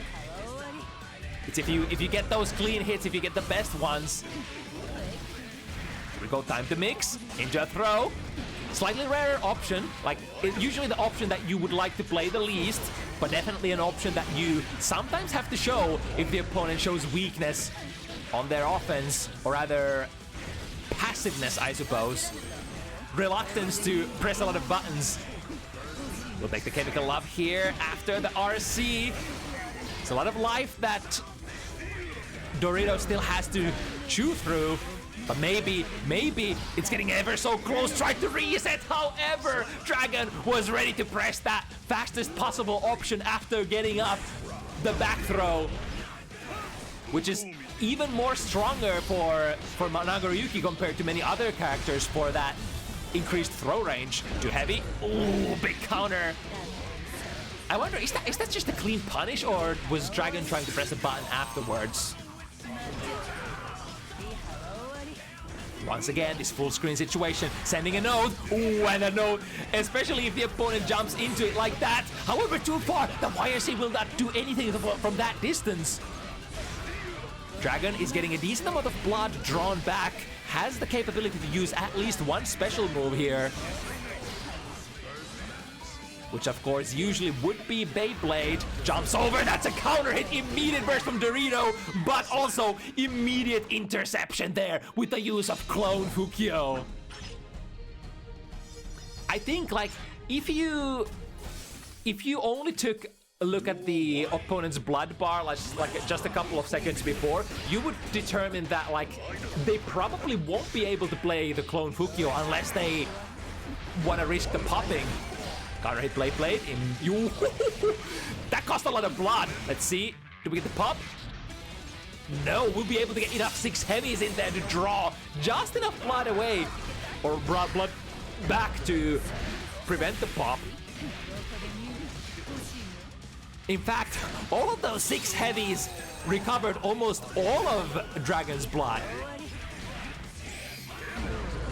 Even despite that blue RC, I think the jumping button for Dorito was already going active, so there was not too much that you could do about that unless you had like 50 meters to super.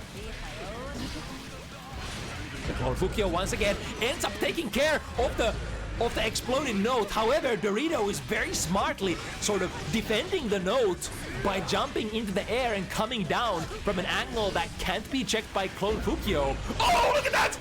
That would have been such a cool combo. Alas, it has dropped, but we're going into the super. Is that a good interruption? Yes, indeed. That's gonna break the wall as well. Looking so far so good for Dragon. We're contending against the burst, but there are some considerations for Dorito to not use the burst here, yeah. If you really wanted to fight for this round, you probably deflect shield, but it's just too expensive. It's just too expensive, man. Because now we can take all of that burst into this round. Ooh, the fully charged Wild Assault. Which Dorito into the corner. 2K, wish it reached, but it don't. Both players swinging a mist here. Big blood burn with the use of Clone Fukyo, but it's all okay. We got the blood-sucking universe. However, Dorito, able to get out of there, still hasn't used their burst resources. Are you kidding me? Dorito is playing the burst metagame. I think Dragon is thinking about it. He's thinking that Dorito has the burst. He has to use it, but he don't. He never don't. That's excellent mind games there with something that seems so insignificant. But if you are a player of this video game, you understand the tremendous amount of decision making going into those situations. Dorito still holding on to it. Blood is high. Will be able to get the small knockdown, but Dragon not ready to give up the spacing. I think this looks like a safe jump, right? No, not even. It's sometimes really hard with those safe jumps. Most things I think you have access to safe jumps, but the thing is, sometimes you might have to go with a manual timing as far as I've understood. So, especially against 9-frame reversal, it can be tough. It can be tough to pull it off. Ooh, caught them backdashing or jumping. Flow slash. Luckily for Dorito, the wall ends up breaking immediately, granting him a small chance, but only a little tiny chance. Which unfortunately ends up not paying off, and Dragon, perhaps, Duel 1. on the chase here. Ooh, that was a nice attempt to whiff punish there. That was so dangerous looking as well. What if you swing yourself into that mad love? That ain't gonna be good. God, that range is so mad. So far. I guess would Beyblade go under? Let's see the big punish here. Went to the throw again. That has been the go-to option for Dorito. I guess it does make sense, because like if you don't have resources to straight up kill, then throw into your mix-up situation. Like you're gonna kill with the next hit anyway, so might as well punish with a throw. Big combos, slice through. With the last 6 heavy does get the 50 meter. 2 heavy's a little late there. Those dashes are those dives are so fast to start up. We'll get the super. He's equalizing the situation a little, but look at that. Yeah, even if Dragon misses this here, can just, yeah, fix that problem with the use of 100 meter. And still, look at that chip damage. I think Dorito can't take that 5 heavy on block anymore, and he realized it as well. He's like, fuck, I can't stay here. I gotta go forward. And Dragon took advantage of that. 6 heavy, baby. Like, how is Ino gonna approach you unless it's from the skies? Oh, I like that, using the jump D to throw down or like throw off the landing timing. So Dorito's anti ended up whipping Samurai Mix here, and you're so susceptible. Look at the meter. Dorito only had so much left. And every single one of those special moves is gonna drain so much if you're holding on to that FD. And with that little amount of health, one overhead slipping through could be fatal. It's like the old Samurai Mix is at its best if the opponent is low enough to get killed by one overhead, one overhead or one throw, right? Then you actually have to consider your options. And there we go, White Wild Assault. Especially seems to be super good because Chemical Love seems to be kind of nice for a lot of these neutral exchanges, and White Wild Assault kind of powers through all of that from half screen away. It is expensive, but if you know that it's coming, if you think that the opponent is not just defensively moving back, then it should find purchase, right? This is the punish on the burst once again, but I think Ino doesn't care that much as long as you are in the mix-up position. Ooh, try to go for a far slash after the backdash. Speaking of backdashes, backdashing the blood-sucking universe here. Dragon will not find relief for this massively high blood situation. Important round here. Ooh, that's a good trade for Dragon, even though it cost quite a bit of blood. Again, the 6-6 air dash long enough to put Ino in a position where the clone actually misses. What? Speaking of missing, hello? What is going on? Throw into the corner, one mix and you're dead. Into, no Mad Love, no stroke the big tree. Oh, back throw, this could be bad. Dorito is so low on blood. Here we go, burn it all, 6 heavy, the biggest hitting. Strike Dragon brings it from, what was it, like 3-0? From a 3-0 situation, suddenly, who would have thought that in 5 minutes or 10 minutes, we are actually in an even 4 points position here? Now it's gonna get interesting from this point out. Dragon has been able to find the ways to counterplay whatever Dorito has been putting on the table neutral-wise.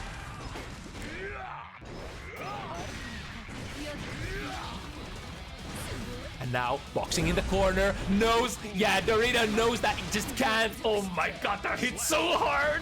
That hurts so much! Yeah, you just can't passively stay there and take those 5 heavies anymore. Not in this patch. Either you lose all of your meter by FDing that, or you just take basically as much chip damage as the move would almost do on hit.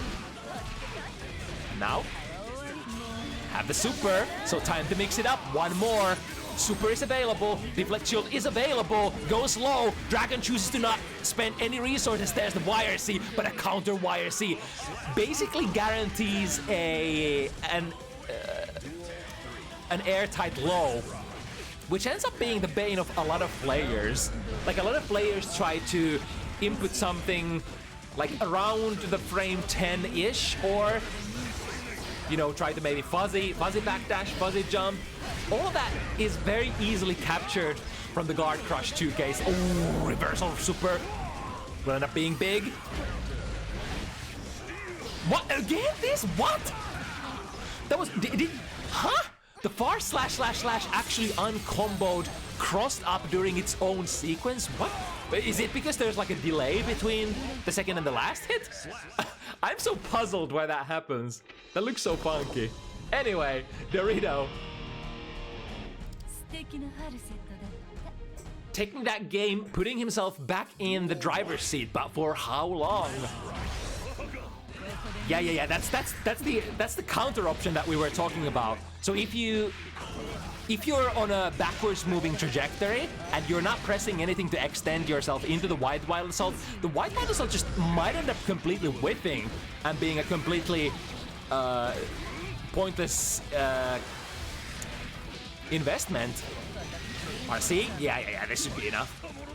This is the one situation where Dorito had so many resources that you, instead of taking the throw and setting up a mix-up, you just, all right, I'm just gonna kill here. So go for the RC combo, perform the longest-lasting combo that you can. I think those look like Kara DPs, don't they? Right, through the wall we go. Nice punish. It's the classic jump backwards, see if they would flinch and 6p, and then do a delayed dive to punish the 6p on recovery. Speaking of punishing stuff on recovery, this super will indeed catch Dorito on the landing frames once again, so not a complete safe jump.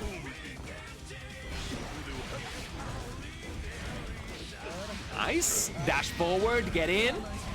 It's really cool, like if all that Ino needs is like an opportunity to get a long enough forward dash so that you can jump in, and that's where all the Ino fun begins. Again, very baitful trajectory. Takes the burst as well in the way in there, and that should be the nail in the coffin. Dorito, 2 back-to-back wins at a time when it mattered the most. And also, I think we're disconnecting at a time when it matters the most.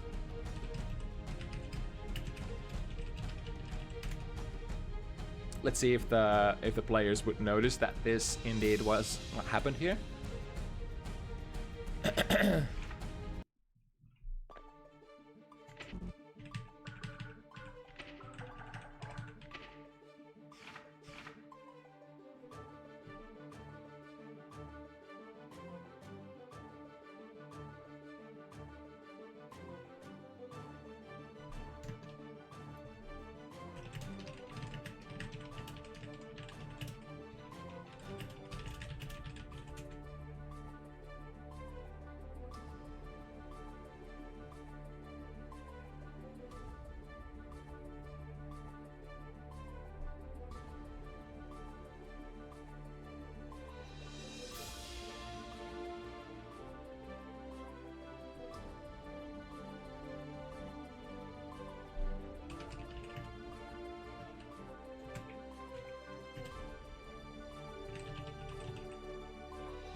Right, looks like the players are gonna play it out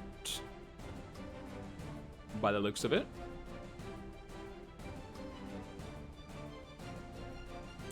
It would be tragic if it if it ends up being Dorito who takes it here, but you know, that's the game that Arxis blessed us with, and that's how it's gonna be likely until the end days of Strive, for it's such a...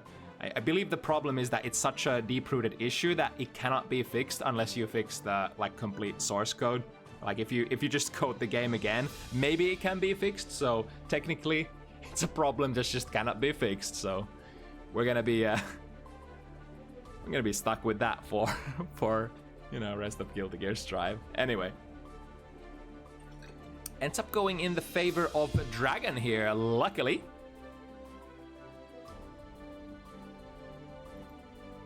Or was this I'm actually not sure if this was a sandbag or not.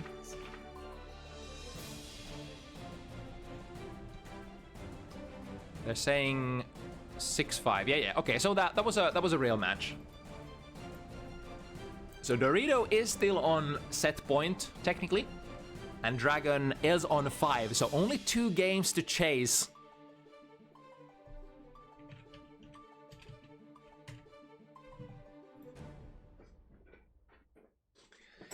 even all the way till the end. Let's see if Dorito can squeeze it out here, or if we're gonna go into the classic 6-6 situation for FT7. Duel 1. Once again, hunt for that one. I think it's more than hunting for that one knockdown, because like you're playing against Nagoriyuki, and that's basically what Dorito has been putting on display. Try to get the opponent on high blood, and that makes it a little easier to play the neutral. There we go. If the opponent tries to check the low, you can advance with your forward dash. Ooh, went for a little too early. However, pop! The pop actually ends up being sick here. 6 heavy, -2. But if you choose the wrong button to challenge with, or if you're late, you might get hit by another one. Plus frames from the Mad Love, usually leading into high-low. Nicely avoids the Beyblade, and then with punishes as well. The dancing around from Dorito has been absolutely immaculate this set. Successfully blocking against that RC mix-up. And now ready to burn the blood. Ooh, there, all the blood comes back. Another one. Not third time. That would be too greedy. The deflect shield will be able to push the opponent away far enough so that Dorito once again gets to play. And we have a lot of steam here. Almost 100 meter for Dorito. 50 of it goes into YRC. However, nice reaction from Dragon. That is generally the counterplay against Mad Love. Mad Love is one of those tools that abuses your opponent's unreliance to press buttons and try to interrupt the offense. If they're too passive, it's kind of like a throw, right? So you just cruise into their guard, get massive plus frames, but the counterplay is 6p, reaction 6p. And they made it even more feasible. Oh, speaking of stuff, I think that was a partially charged white wild assault, so won't be able to get the combo here, but the position is all that Dragon potentially needs. Riding off that bite buff still in a really good place. Blood Vice for how long? Is that gonna be a pop? Uh-oh. Oh no, but Dorito, I think, tried to stroke the big tree in and got extended into the blood box. And suddenly, it's Dragon who is on set point, not Dorito. It all comes down to this, or perhaps 2 more rounds. Dorito gets a really nice start. No Mad Loves. Yeah, you can see them swinging for the 6p. Like, even if you can't, like, if your reaction times are not good enough, you might as well guess. Like, doing nothing is the worst thing. Because if you let cruise into that Mad Love for free every single time, it's too much to take. You can't survive. So maybe sometimes try to swing with a 6p. Oh, but then the witch comes from below, stroke the big tree, and here's the last one. Both players are kind of low on burst.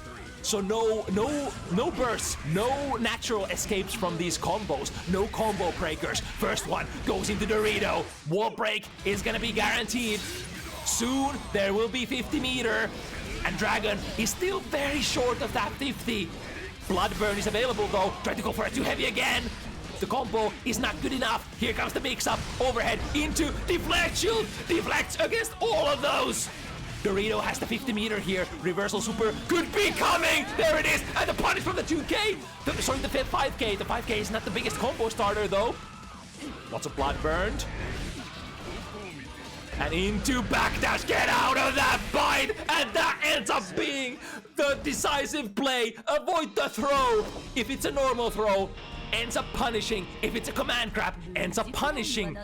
Very, very big risk that you always take if you try to throw in Guilty Gear Strive, and that ends up being the RPS that Dorito wins with. What a set.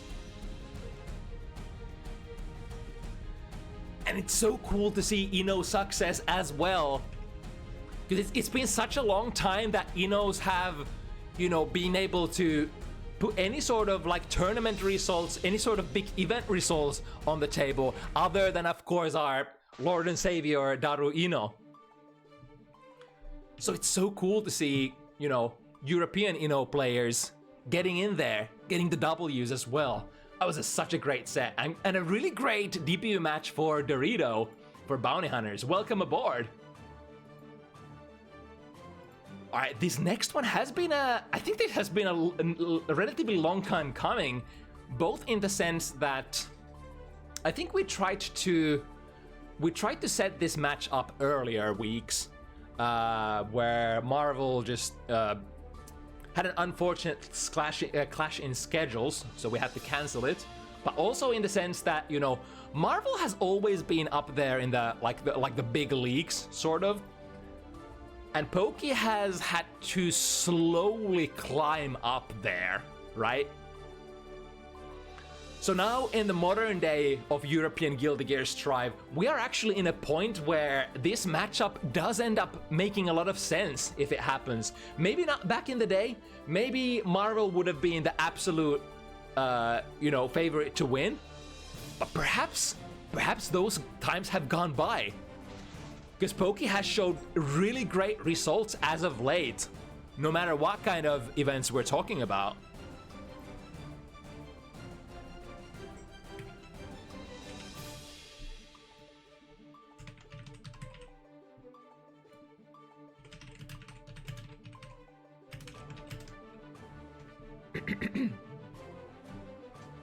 And it's Kai.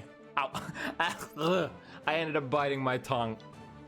How does one do this? What the hell? As one of the greatest mysteries of human body, how do you manage to bite your own tongue? That is so dumb. Why would you do that? Anyway, heading into this big, high-profile match, this could actually be the highest profile match of the evening, and I think not just might be, but literally is. So instead of reflecting on themselves, they blame the beasts. Poke always,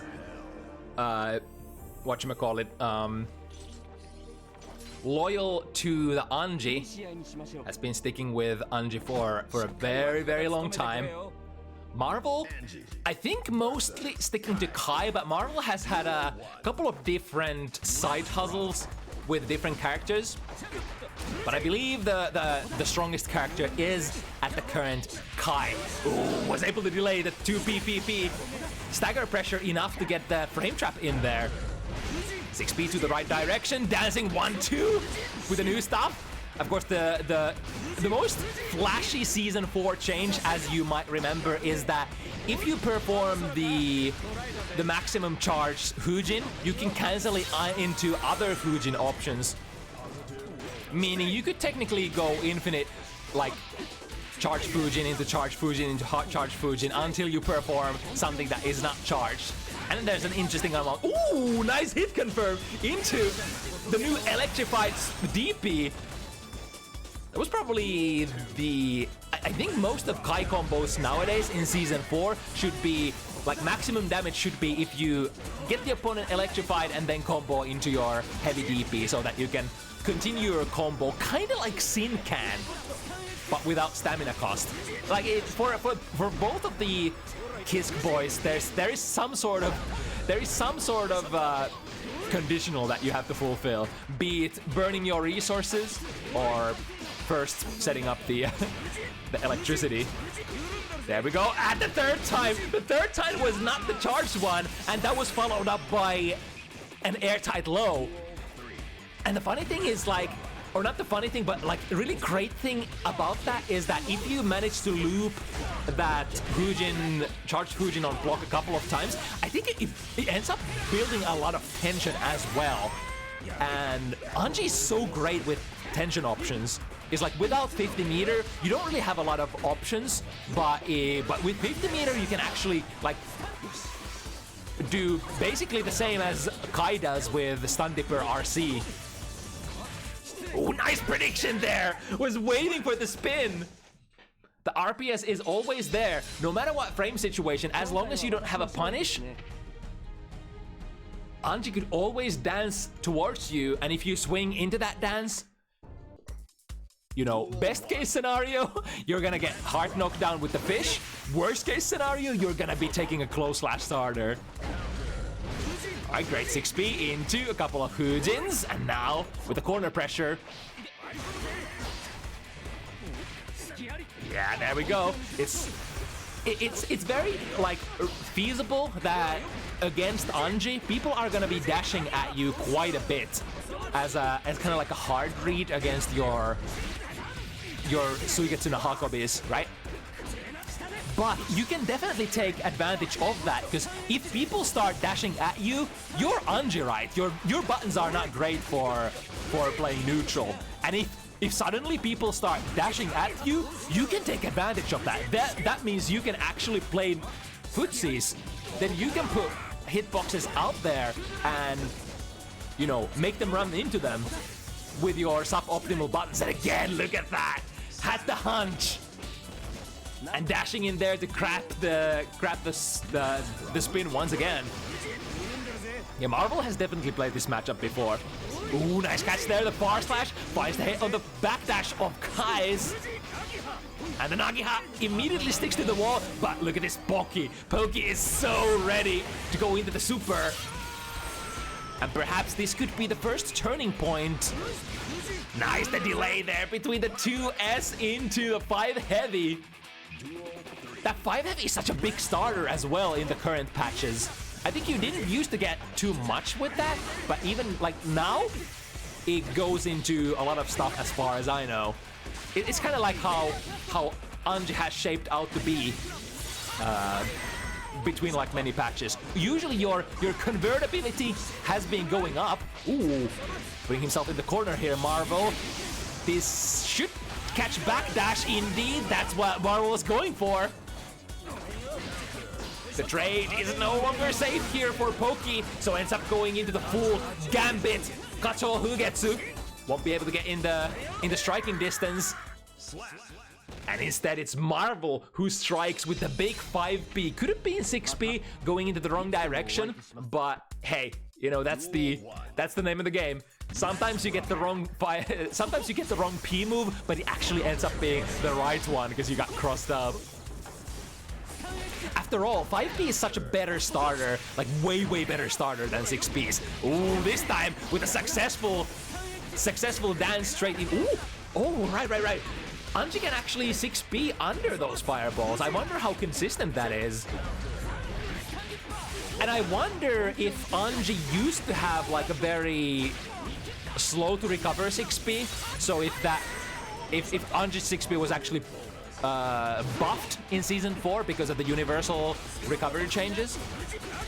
Finds the Nagiha. This will go into a big combo. One loop into reset. I like this, because now, from one hit, that's gonna be a kill, right? Right? Ah, trying to go for a Kara overhead to finish it up. Punish, has to burst perhaps, or no, Poki's gonna take it safe. I kinda like that. That takes a lot of patience to not burst there and just want to take it back. Delayed Nagiha. Neutral jump. Oh, but perfect interception. That was a double jump followed up by jump D. That is technically a triple jump in terms of, you know, momentum delay. But Marvel Big Wheel was still able to catch that. With a safe jump here.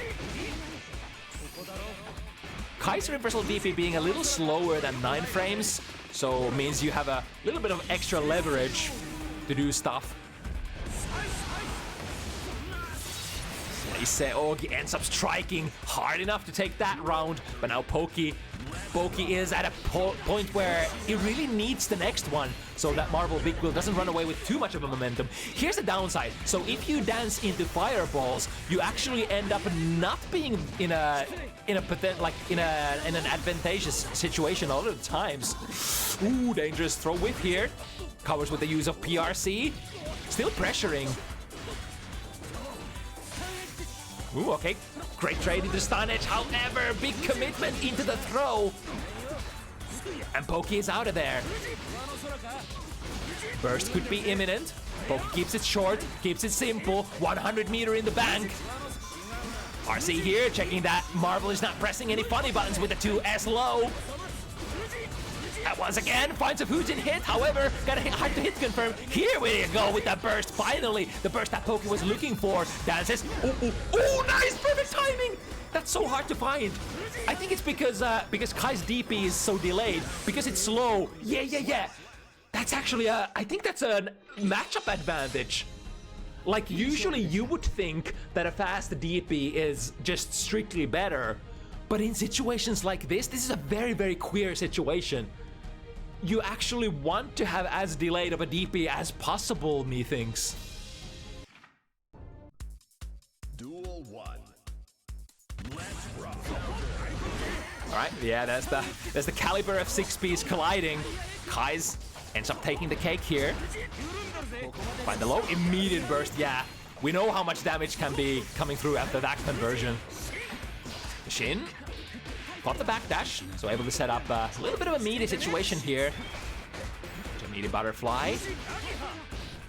Careful pressure. Ooh, already queued up the butterfly, so won't be able to get the super out, unfortunately. 5B anti-air, that's big. I think that could be a kill. I think that is a kill. Into. Yeah, doesn't even need the Isse Ogi RC that has so much kill potential there. 2P, hits confirm into 6 heavy. It's the new route that we can do. And that gives, like, that's not too bad either. You would think, like, the situation is not, like... Ooh, got the burst! Punished with the 5 heavy through the glass. Pokey is finally starting to show his colors. Is this where the momentum shifts? Alright. Opting to go for the full 2PP mash, beating Pokey out of theirs.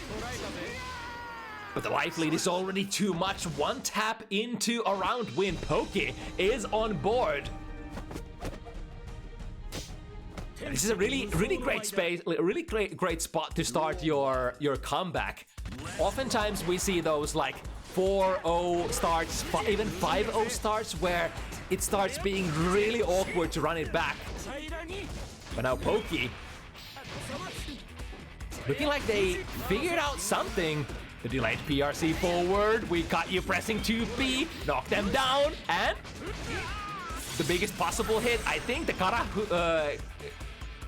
what's it called? Rin? Into Kara Rin. I swear I had aphasia because like, I'm just one of the few characters who I have difficulties remembering the move names of. A little too close here, so Marvel Big Wheel deems that we can just DP out of this setup. A little too far to make that jump in connect for Pokey. Plus frames out of the 6K. Oh, the spacing trap, perfect! And through the wall we go with the maximum damage RTL. Can get a safe jump here, there's nothing basic, like as long as Anji doesn't have 50 meter, it's just free real estate. You can pressure basically for free after a hard knockdown wall break. Alright, both players with a lot of burst resources here. Another really important run. That's a big counter hit immediately into the burst. And that serves a couple of different purposes. One, like that was massive amount of damage coming in, but also you get to keep Pokey in the corner. And now because of that electricity applied there, going into the new combo route with this heavy DP. Triggers the dance, but Pokey knows because it's a fireball that triggered it.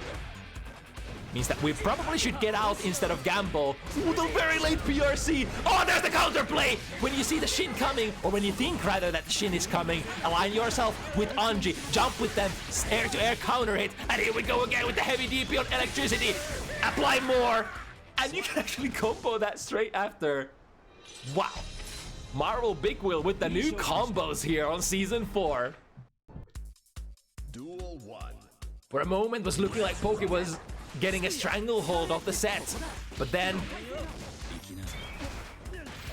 Marvel stepping in to remind I am still the senior player here. The perfect delay there between the Hujin and the low follow-up. Caught Marvel. That has been generally like the burst. Ooh! yeah. If you trigger it like that, it's like it's not a true punish. So we can definitely go into Gacho, who gets to being very patient here, perhaps looking for a reversal DP, which does not end up coming out for Marvel. Jumped in from the other side, won't be able to follow that combo perfectly. Ooh, I love that! Against the deep dash commit. Went with the 2D, which is another really great combo starter for Anji. But now, Marvel Big Wheel misses the combo. And Pokey realizes, with the use of the slowing down RC there, able to throw Marvel out of that. There we go with the interruption. Oh, try to go still with Midare. There's nowhere. Marvel Big Wheel nowhere close enough to be found. That was a kind of nice bluff there. During the air momentum, Marvel was like, all right, I'm not gonna even try to anti-air that. I think the opponent will just respect, so I'll rev up my heavy fireball for massive advantage. There we go, once again comboing into the heavy fireball, which enables the heavy DP juggle. The overhead, however, no combo out of that, or rather, no rewards. Same deal as Nago's overhead. Like PRC once again, the makeshift, what's it called? Stun Dipper RC. Kind of same concept there. Try to wait your opponent to press a button and then PRC and press a button yourself and counter their button. Here we go. The Kara empowered. Special moves pushing Marvel towards the corner. 6P is good. Not the hardest hitting conversion. Using the low follow-up conversion, but we're still in there. Poki has so much meter. We can keep it going. The risk. There's decent amount of it. And now through the wall, Poki hanging onto dear life. Able to maintain the distance or keep the distance close enough between the players. 2 games away. And the game. Oh, there we go. Yeah. Go into the burst again. That's basically been what Marvel has kind of saved the burst for. If it's a 5 heavy counter hit, if it's a close slash, just burst it, because that's a lot of damage coming in. Ooh, that was kind of cool. With the Kara butterfly and then into backdash PRC. Lots of funky stuff coming in. Ooh, the reaction check. 21 frames. Are you ready to stand up for this? One of the characters that can kind of utilize the tap 5D when combined with the butterfly. I think it's a little dangerous though, because like if you do butterfly into 5D there is an opportunity for like Kai to maybe DP, or perhaps you can even press like 2P through that. Here we go, opting to take the wall break with the super option that has more relevance after the wall break, maintaining the shock state. It's a very delayed up at a 2S there for Poki. Unfortunately, was not able to convert that out of the corner. And now once again, I've said this 2 times already, but this round is gonna be super important once again. Poki finds the first blood. Marvel has the burst ready to go, so technically, like whenever you're holding onto your full burst, risk build-up is not necessarily as scary for you, because like a couple of patches ago they applied that change where if you burst, the risk build will be completely nullified. However, this is like slowly chipping away with moves that don't really combo, but where's the escape? Even at the escape, the 6P, look at this! Oh my god, Marvel Big Wheel has to burst, but he does not burst! Poki thought! Marvel thought as well! One step ahead, but how much value can you get out of this as Marvel Big Wheel? Maybe a lot if you go into the Orange Wild Assault. Instead of using the defensive mechanic, you just use the offensive one. One Orange Wild Assault conversion could be it. Reach the dance forward, 1 hit. Any hit is good. RC here? No, not yet. Oh, the 5K was backdashed. Wait, is that plus for Anji? Really? I thought that this just doesn't have any recovery whatsoever for Kai.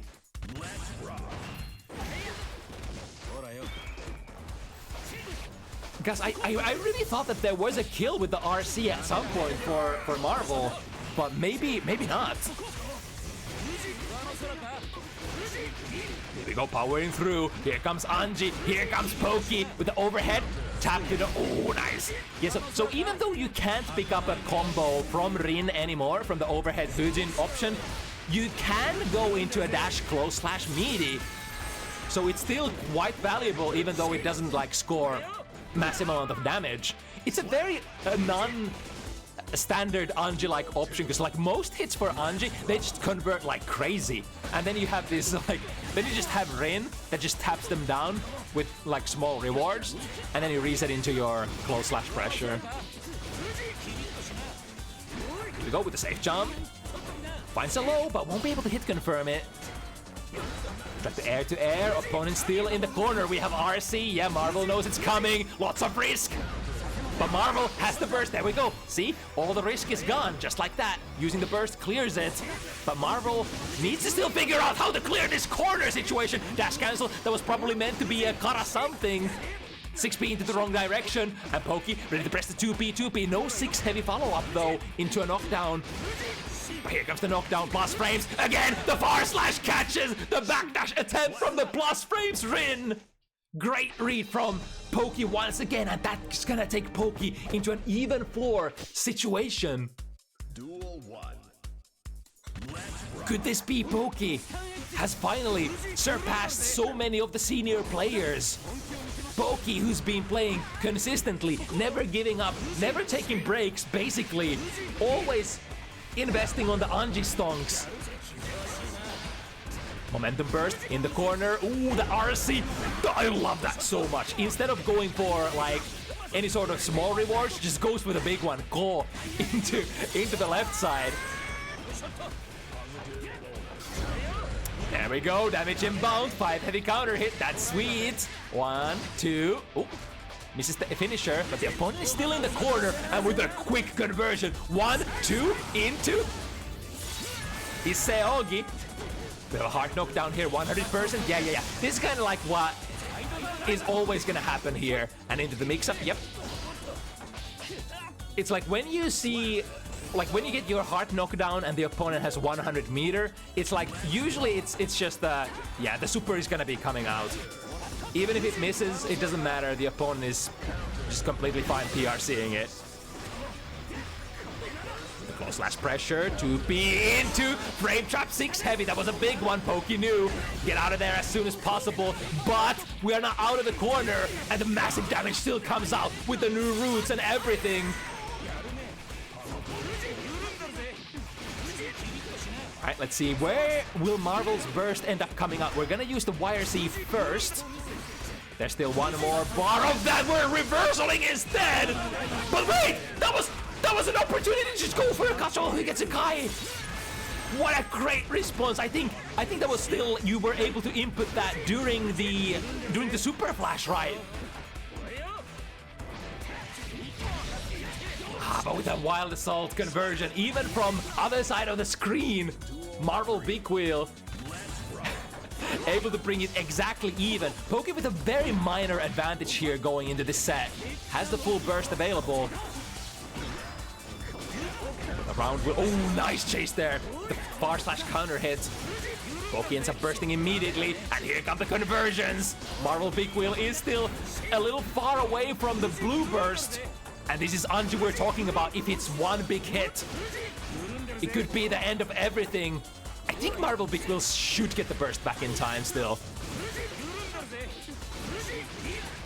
There we go. It's basically ready to go now. Use this RC to get a little bit of extra real estate. But I love that. It's so much corner carry now. Will they be able to get there? That's plus. Or rather, even Steven's situation. Pushed it with the wild assault. Ooh, to the other side, far slash connects, but that would have been a sick conversion if Marvel was able to actually do it. RC, would this kill? Would this kill in the current economy? Not quite, not even with the heavy DP. But this will put Pokey so low health, have to basically spend all of the resources, can't let Marvel Big Wheel play at all. And again, there we go, with the double jump and the triple at the end, the jump D attempt to delay the air momentum. But Marvel Big Wheel knows you don't grounded anti-air there, just go challenge them in the air. The jump D is very slow after all. Ooh, wow, that's 6P very far away. Another throw into. That's kind of dangerous. I think you can DP the butterfly Oki there on reaction, right? If you're really vigilant. If Anji is next to you. Oh. Yeah, it's impossible to react to. You kind of have to hard read it, and even if you hard read the parry super. Ooh, speaking of hard reading things, even if you hard rate the parry super, it can be really hard to time your close slash punish between when the parry goes inactive and when Anji recovers. So some people just completely, ooh, nice, got the block there on the overhead. I think that wasn't even a punish on the overhead. Marvel Big Wheels was just not quite ready to press the button afterwards. Blocking that overhead, and when the RC is not coming out for Anji should be punishable every time. But of course the RPS is what if he goes delayed PRC, right? And you just get frame trap like that. 100 available, tried to frame trap into the big 5 heavy. Couple more overheads. Ooh, that kind of looked like Marvel Big Wheel was inputting something there, but that was just a natural get-up animation. Maybe Pokey actually got mixed up by that as well. That looked really funky. Some plus frames. Use it to go into a throw. Yeah, taking a throw here is probably the most safe play, unless you're like fuzzy jumping all the time, then you're like completely chilling. If your opponent tries to throw in those situations, you're like, yeah, you're dead. Again, this will be neutral, but will cost Pokey a lot of meter. But maybe, uh-oh. YRC is available. Ko is coming out, but it completely whips! That's gonna be a guaranteed air throw. This is where the Pokey will end up using the burst.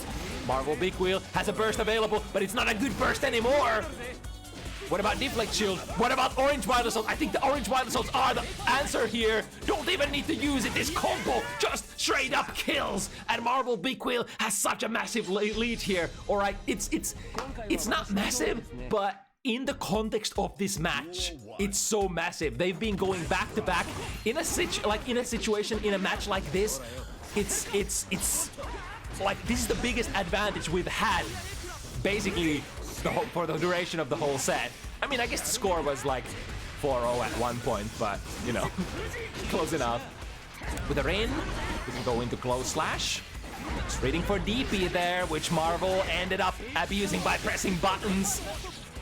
There we go with the heavy DP juggles. We'll be able to get the corner carry. So sorry, the wall break. 100 ready to go. I think this is not a kill, huh? I guess it's Pokey being slightly worried about Marvel's burst. Yeah, there it is again. This time Marvel doesn't swing into it. Drops the combo though. Meter advantage on Marvel's side. And what do you do when your opponent has 0 life and you have all the meter in the world? Stun Dipper RC, my beloved, which hasn't been coming out too often for Marvel Big Wheel, honestly. You know why? Because it will so easily get caught in the opponent's spin, right? This is such a different matchup for just about any character. Ooh, perfect angle there, getting a close slash anti-air. And look at that. The super would have killed, right? Maybe? Question mark. With punish, all right. Pokey has a small chance here, but look at this tension. You know, positive bonus, 100 meter, almost blue burst ready to go. Is any of that gonna make a difference? Maybe Marvel will just bite the bullet and not spend any resources here. I mean, you definitely want to spend the tension. Can RC here? Drift upwards? No, just drift safely instead. And get the throw! There we go, Marvel with the most Kai-like finish. Dash in, get the throw, get the W. Marvel Big Wheel, still the stronger player today. However, who would have imagined this result like a year ago or a couple of years ago? Not too many, right? So Pokey has definitely come a really long way. But today, it will be Marvel who stands there at the end victorious. Can I get out of this screen? Thank you. Thank you, Strive.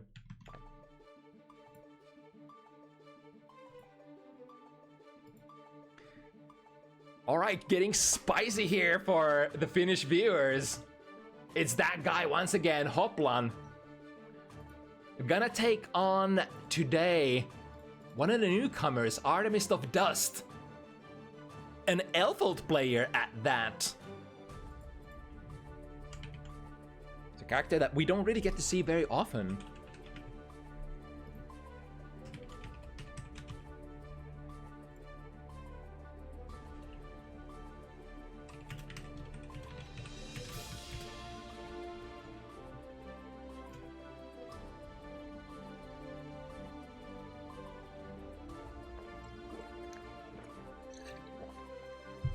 Take a big sip of water. For if I know anything about myself, it's that the Finn in me will get thoroughly excited when hometown boys such as Hoplan come to visit. And Hoplan is such an interesting specimen as well, because it's you know, you've heard the tales over and over again. Starting from humble beginnings, just committing to the game, grinding, listening for the advice, never getting, you know,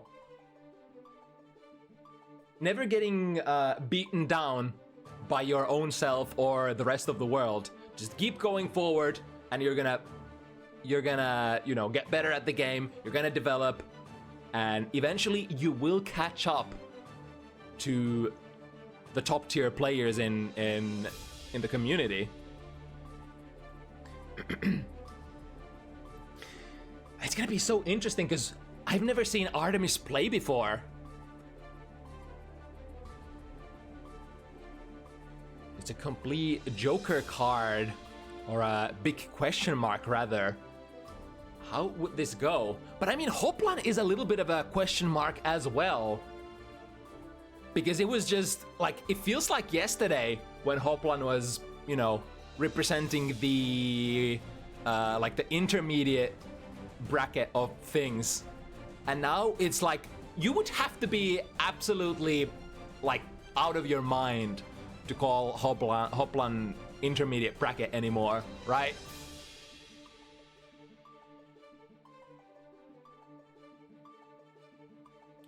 Let's see, do we have Artemis?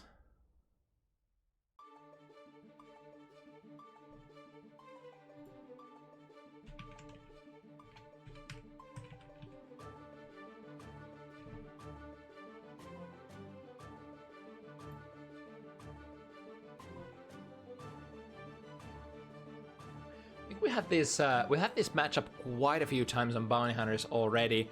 One thing that has to be mentioned is that Nagoriyuki is not a DP character, and also Nagoriyuki has a relatively slow 6p. So that means that the Rekka mix-ups are gonna be pretty good.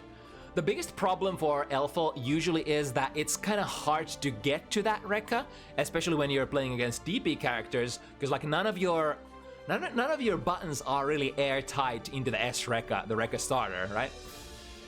So like, you could use your highest attack level button, which is like, I think 5 heavy or 6 heavy, and still, even if you try to go into the Rekka, you will get DP'd. But characters like Nago can't really do the same RPS per se. And they say that the Rekka is kind of like the best mix-up situation, the best position you want to be at when you play Elfelt. So reasonably, you could probably find yourself in the Rekka situation way more than usual in matchups like these. All right, we got Signs of Life from Artemis. We'll be heading in.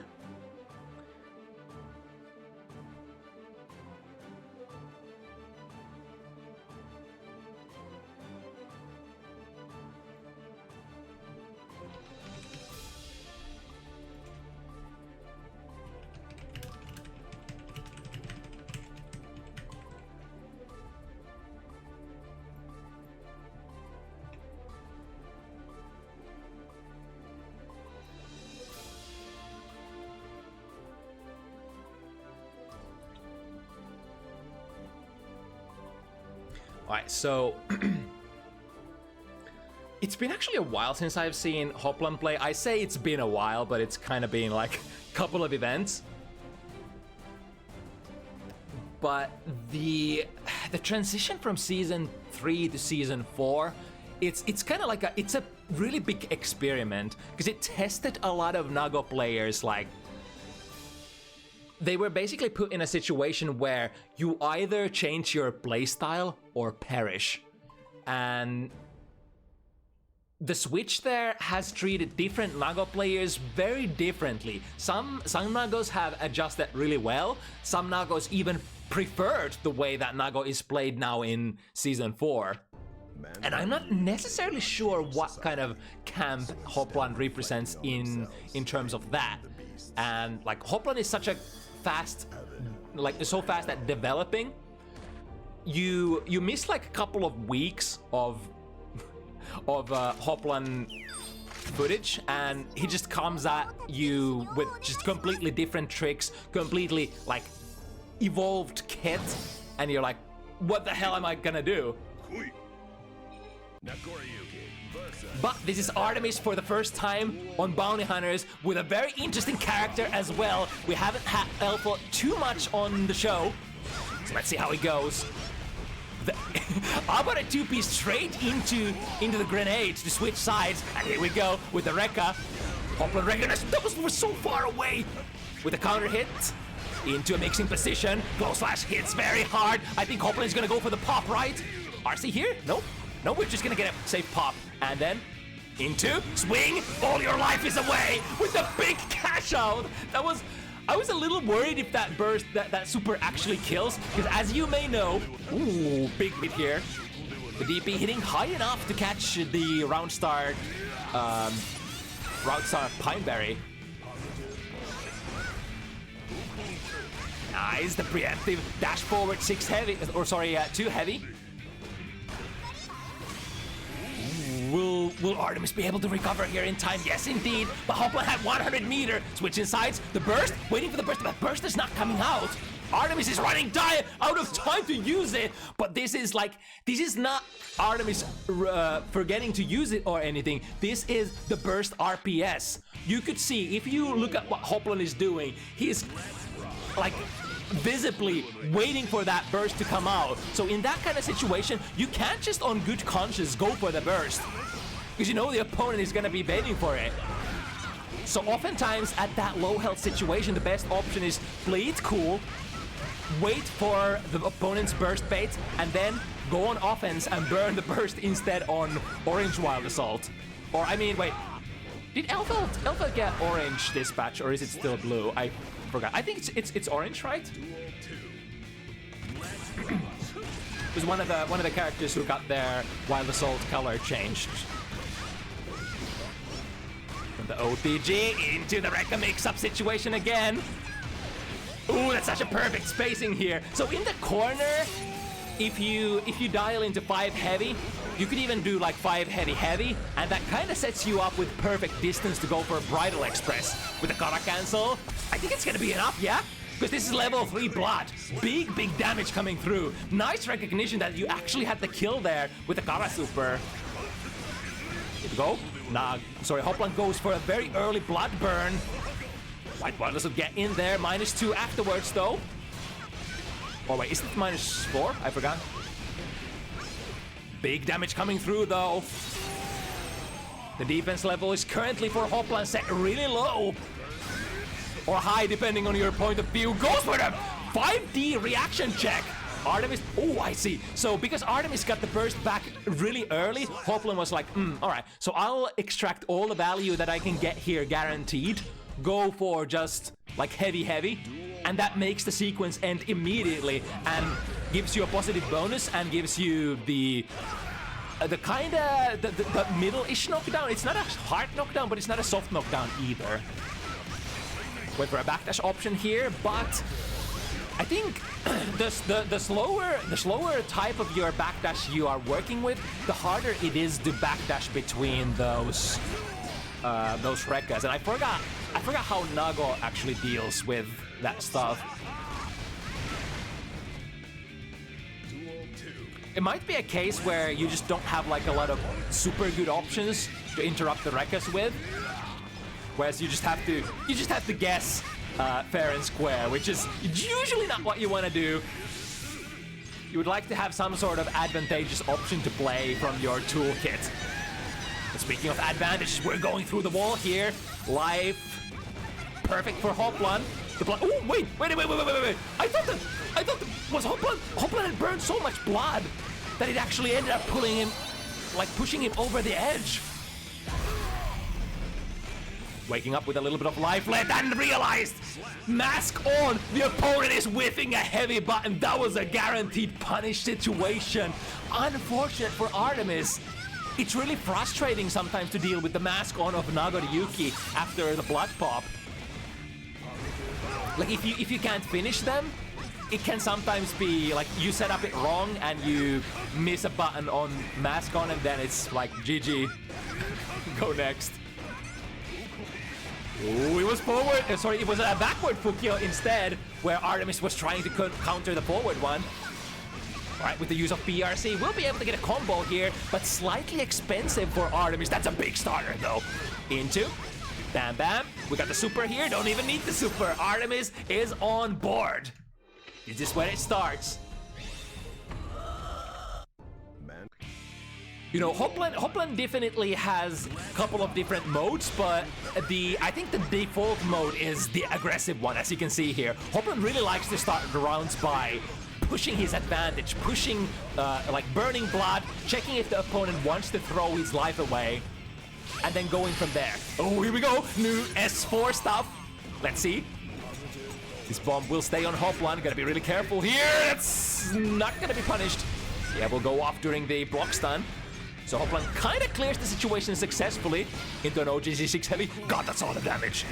Won't be able to press anything here. Samurai Mix, it sinks in. The low actually stands up the block. I think there, Artemis was so low health that there really wasn't like a good option anymore.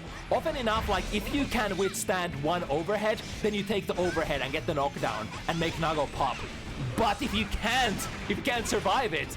Ooh, speaking of surviving overheads, Hoplan successfully, naturally, organically clears up the Rekka mix-up. This is heavy button though. Here comes Artemis. Uh-oh. Samurai Mix incoming. No! It's a gold burst! No! The curse of gold burst! Hoplan will be able to counterplay it with the old backwards Fukyo. If it's gold, the hitbox is old. Unlike this new blue burst, which actually hits the whole screen.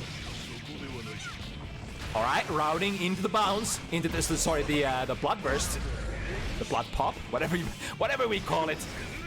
Samurai Mix inbound, gets out of there with the use of Pineberry. Switch sides. This is actually pretty good. Hoplan still has a very decent amount of life, considering that he popped in midway here. Into the Rekka. Backdash is the overhead. There we go. I was wondering if there was actually a backdash option there to be had for Nagoriyuki, but Hoplan has certainly lapped it out, backdashing out of that overhead. I think in the corner it ends up being a little different. And of course, if Elfeld has 100 meter, then you can always option select the Kara Super in there. But the input is a little difficult, so don't expect every player to have that tech in you. Wow, the far reach grab there for Nago. Waiting for the super, or perhaps the gold burst. Nowhere to come. There's the burst! Hoplan with the one-hit RC. Messes up the punish though. And is that gonna be a pop? Not quite. But it ends up not mattering because we are level 3. That's a very, very low defensive level. Or rather, defensive modifier.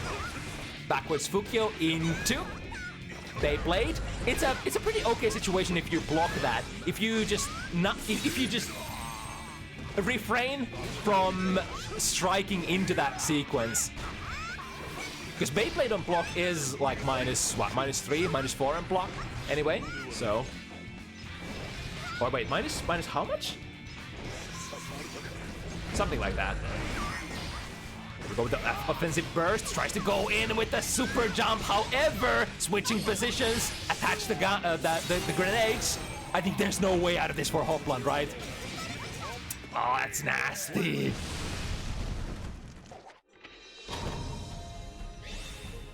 it's like even if you get the hit here, the grenade super, the grenade belt that you got attached to, it never goes away until it explodes in the end.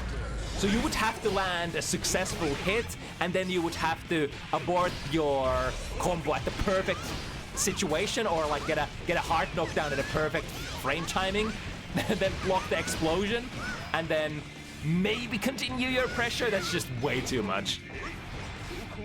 All right, with the backwards Fukyo. So the reason that Hoplan is doing the far slash into Fukyo, the forward Fukyo will of course be able to be checked with like a 5-framer or any fast button. But if you backwards Fukyo instead and then press a far slash, that far slash will likely end up with punishing the opponent's like 2P or 2P or 2K attempts, especially the K buttons. Routing the pop. Hoplan, are we gonna go into super? No, that was, I think, too far away to risk it. If you consider like how much life you would be throwing away with that as well, it's just, if it doesn't kill, I think you're dead. And riding the Beyblade straight into the field of combat, going under the fireball of Artemis here, Hoplan. I think the reason why you don't see a whole lot of like air fireballs here for Artemis Alpha is it's just way too risky. That Beyblade will probably put you in a position where you land into it as a counter hit because it's a projectile, and counter hit Beyblade is kind of like next round. Go next, GG.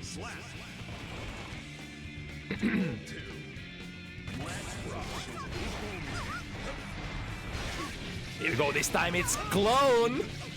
And routing into, you guessed it, the pop once again. This is the way, this is the Hoplan way. And now the blood is ready to go. Once again, we have the advantage. Clone Fukyo, don't care about fireballs at all. Just get in there and mix it up. Samurai Mix, is this a pop? Might have been. Samurai Mix up inbound, yeah. Deflect shield.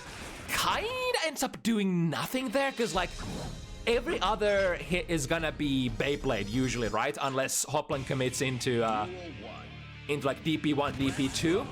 I'm not even sure if in that case you get enough pushback from the deflect shield, right? Ooh, okay. No burst available for Hoplan either. Got side switch. This is still a pretty decent fighting position for Artemis, I wanna say, but the shimmy! That's a big one! Hoplan will be able to completely go into zero blood here. It's so weird the way we got here. Hoplan got the big combo, got the pop, then got the hit again. This super actually reaches pretty far away, so Hoplan will have to be careful here. Yeah, I got the block. RC, in case the opponent was ready to burst immediately, DP whiffs. Oh, and this jump in. I think that's like one of the sort of Achilles heels of Hoplan, and I guess it's an Achilles heel of sorts for Nago players as well, because you have a very slow 6P, and your other options are like anti-air with 5P or anti-air with 2 heavy, which is really slow. So Nago is kind of like a character that can sometimes be exploited a lot by just jump-ins. Ooh, misses the throw there, and Artemis with a really commanding round here. Definitely needed this momentum swing to be able to, you know, cover the distance between the players here. All right, Hoplan starting with a slightly different pace here. Ooh, was waiting, trying to swing into it. Nice again, backdashing on the second Rekka. But I wonder if you go into S Rekka again, will it be able to chase fast enough or far enough? It's kind of a situation that I would love to lab between the set, but alas, we got a cast here. -2 from the 6 heavy. But lots of chip damage. God, that chip damage is so much. Ooh, gets punished on the landing frames. Here comes Artemis with a big combo. OTG into, you're dead. Oh. Yeah, again, this situation, Hoplan has 50 tension, but I think we would strictly need to land like reversal super to make out of this one, right? You get the reversal super, lock yourself into the animation, and then during the animation, maybe the grenade belt explodes, and then you get out of there, but not today. Ooh, that's a counter hit. Here we go, big conversion. Into close slash. Hoplan is pushing it, burning the blood. We have so much resources. Burn the tension next. Ooh, that's a big hit. God, I love this character. If Sin was not in game, I would play this character. There's so much value by just dispensing mids at spacing. I think that's kind of like, that's been the sort of missing piece from Hoplan's gameplay for a very long time. But this new kind of Nagoriyuki that we see in Season 4 has really forced him to learn certain like different kinds of fundamentals, and it is working out here. Big hit. I think this kills, right? Because Elfon is pretty low on defensive modifier. Yeah. Hoplan moves to 6 points here. 6-4. Artemis needs three wins in a row to win it over the home stadium champion, Hoplan, Aleppo Superstar. Ooh, the second Rekka actually ends up hitting. But a little too close here. Hoplan gets the very successful back throw. Pretty okay burst here. Like, you generally when you want to burst Nagoriyuki, you would like to burst. Oh, are we knowledge checking here? Hoplan has had enough. Just press YRC towards the corner. Plus 10. What are you gonna do now? Here comes the samurai mix. Whether you blocked it or not, you're going down. And the first set point position for Hoplan. Uh-oh, that's a big one. You know what's gonna happen. You know it. You already know it in your bones. Oh, did we? Is this a proper routing? Oh my God, it's gonna pop. No. Oh, actually yes. That's actually safe. As long as you don't pop during, as long as you don't pop during the whatchamacallit on the ground, it's gonna send you so far away and make it safe. And after that, all of that blood gauge is gonna be available here. God, it was quite the last round there. As a lot of stuff happened, unless you were perfectly counting the blood there. I wonder, was it up to just, is Artemis gonna stay on the ground, or are they gonna go airborne from like a backdash or a jump?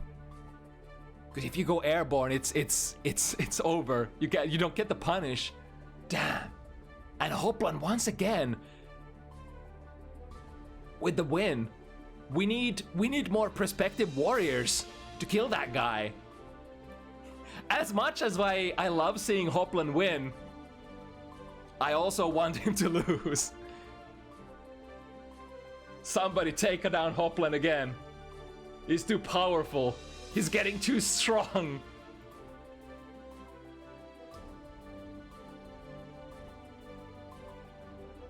All right, for the last game of the week, we have Nepal, the newcomer, versus Tatze, the old blood. Tatze has, of course, been with us through the Exert days as well. Has played a lot of different characters on the Stripe version of Bounty Hunters so far too. I think we've seen Tatze's Anji like once before at least. It's been mostly like between Leo and Nagoriyuki. But this time it's gonna be the Anji pick again.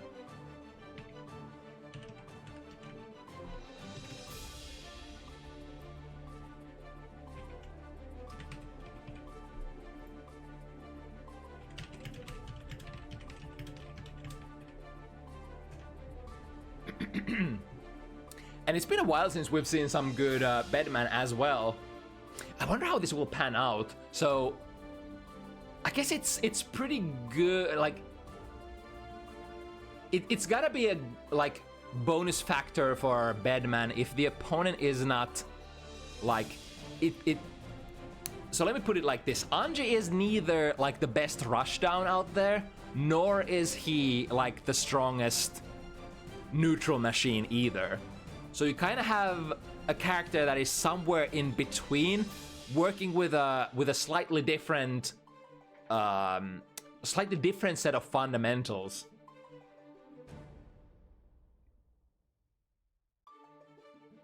Yeah, come to think of it, I've never seen this matchup before. This seems like a really hard to matchup to evaluate unless you're a player of one of these characters and you've played this matchup before. Because like Batman is very, very different from a standard character as well. Got the 8-way dash. Got the mechanic where you kind of don't want to engage before you have error coming, because your victory condition as Batman player is basically the same as Gold Lewis, the same as same as Jaune. Get into that guard crush loop as soon as you can. And then when you do, it's kind of nasty for Batman. It's like theoretically it's easier for characters like Gold Lewis and Jaune to get into that loop, but I think in the sheer power of that guard crush loop, Batman is probably a little stronger, right? Once you actually get there. And of course, there's that unknown character territory where, you know, let's be honest, this character is really rare, Batman. How often do you see a Batman player in like Tower in the European region? Like almost never. Like when do you get practice against this character? Almost never, unless you know a guy.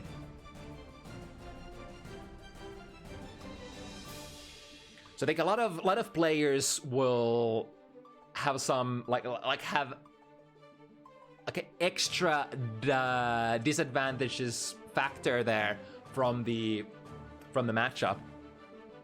On the other scale of things, Anji is a very, very common character. So like running into Anji is decently common thing to happen. So you should have, you know, experience from that side of the matchup.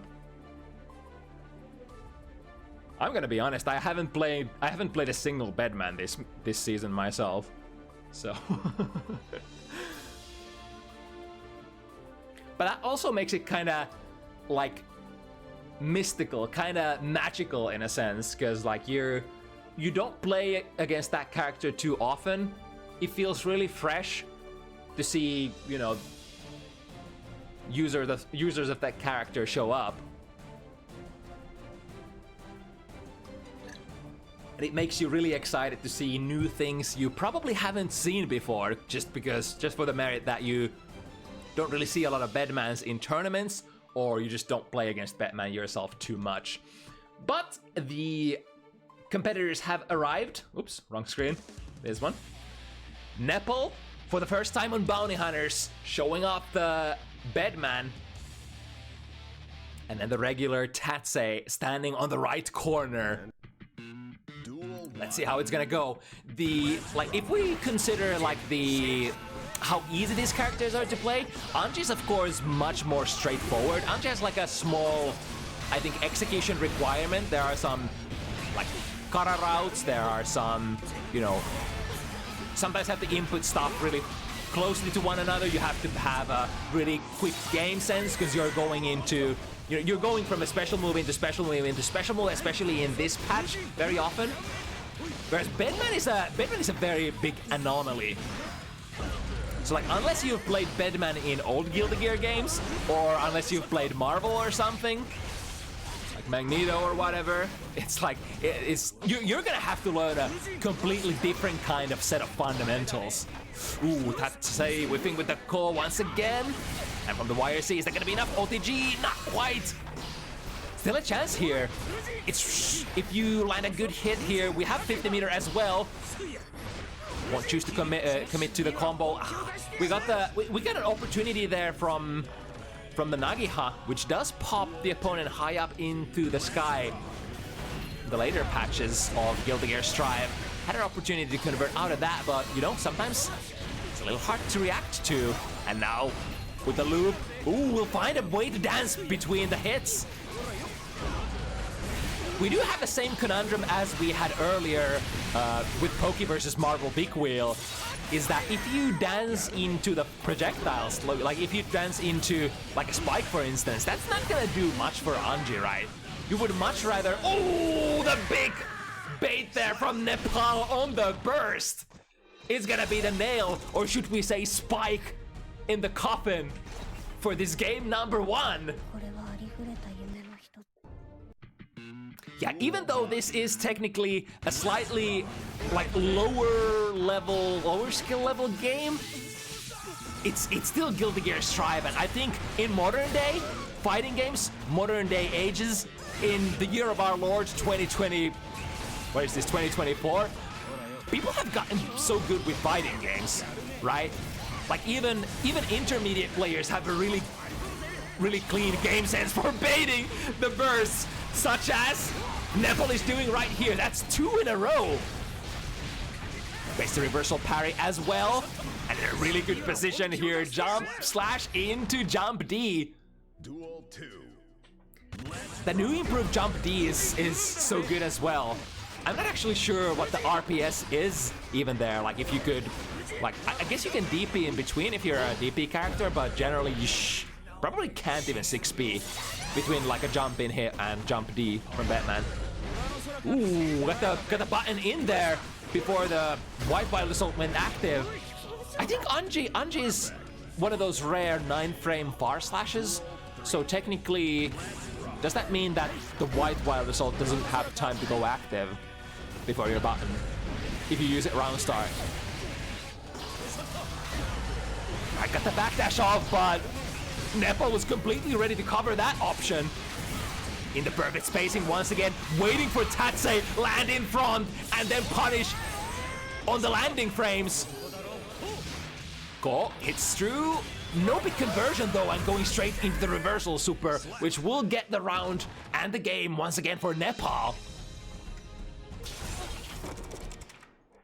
I think the biggest problem here for Tatze has definitely been the combos haven't been really hitting as often as you'd hope for on a damage character like Anji. Got the burst there at least. Ooh, but the back throw. Let's see what we can do here. Baiting the throw with a neutral jump.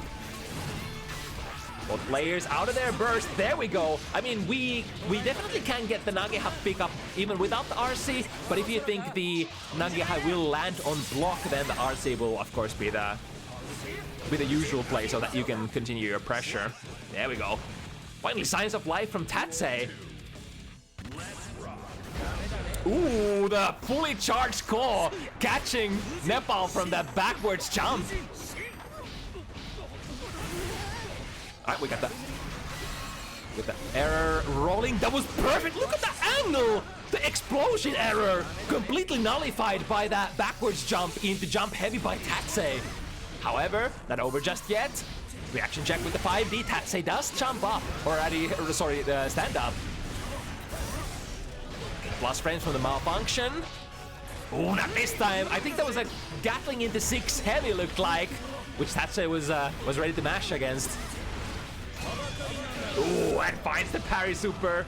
Not a clean full 3-hit sequence, but you know, it's valuable enough with those 2 hits. The most important thing is we got out of there. We got out of that potential guard crush loop of Batman's. Alright, starting with the 6B, that will cover the opponent's 5k on round start. Going for the 5k, sorry, the 6B again on Nepal's side. Overhead, knocks down, and Tatze waiting for the burst. Both players so far have had really keen sense on when the opponent wants to burst. Ooh, that was usually would have been punishable, that Nagehai, the low follow-up of Hujin. But I think Nepal was airborne there, which will make just about any hit like quite plus for the attacker. Ooh, and the perfect timing to strike as well. I love that. That's really difficult timing to land. You know, punishing Kacho who gets Hikari with a strike. Found the low. And since the opponent is so low health as well, we might as well couple it up with the RC. Alright, the fully charged hit of White Wild Assault gets a combo. Oh, I love that, the new change of the head. It actually ends up tracking the opponent a little. In Bast days, in older patches, that like if the head bomb error goes off, you have to be like almost point blank to the opponent to get any value from it. But nowadays, it actually ends up tracking a little, so you can kind of throw it almost half screen away. Right, got caught in that cool upwards momentum. Here comes Tatze. Unless the timing of the close slash is a little off. Getting thrown. Neutral jumps. Heavy was that. Counter hits. Here we go. Willing to spend the meter once again. Towards the corner. Messes up the loop a little bit, but the most important thing is that the pressure continues, but the close slash is gonna whiff. The reversal super is good for Nepal. Making really good use of that air mobility of Bedman's. No RC here, so this is gonna be a punish. No, Tatze didn't. I think Tatze didn't attempt to punish. Maybe a little gap in the knowledge. Like we said, Bedman is such a rare character to play against, so.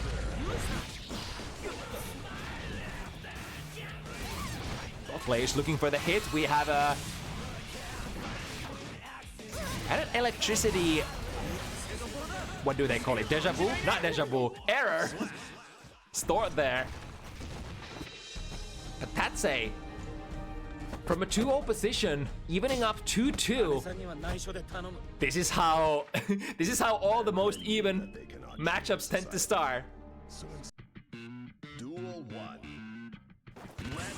And there's so much more to develop here as well.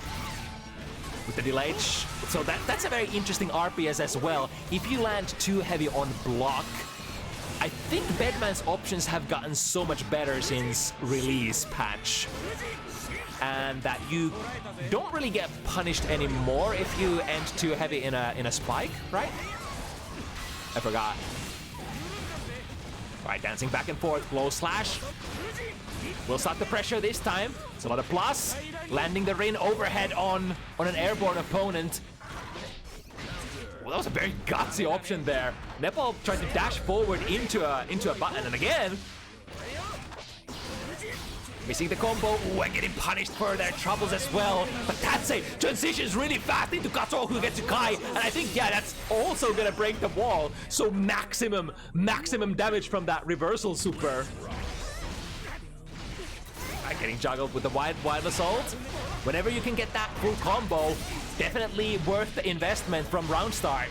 So much damage. Almost with 50 meter as well. Nepal here finds the low with the hit.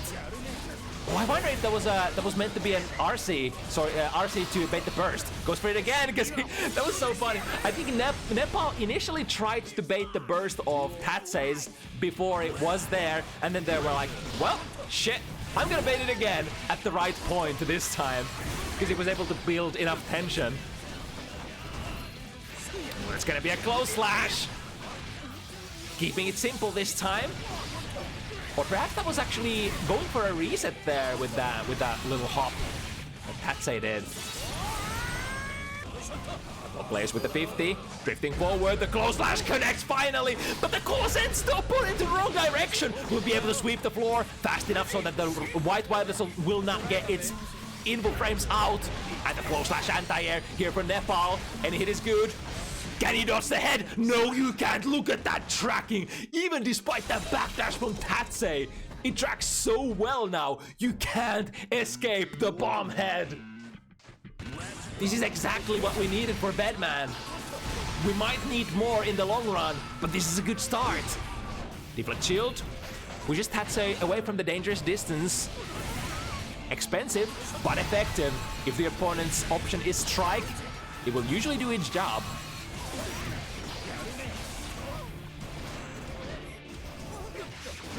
Utilizing once again the projectile side of the Bedman's toolkit a lot to sort of nullify the dance portion of Anji's toolkit. Ooh, won't be able to get a button in between.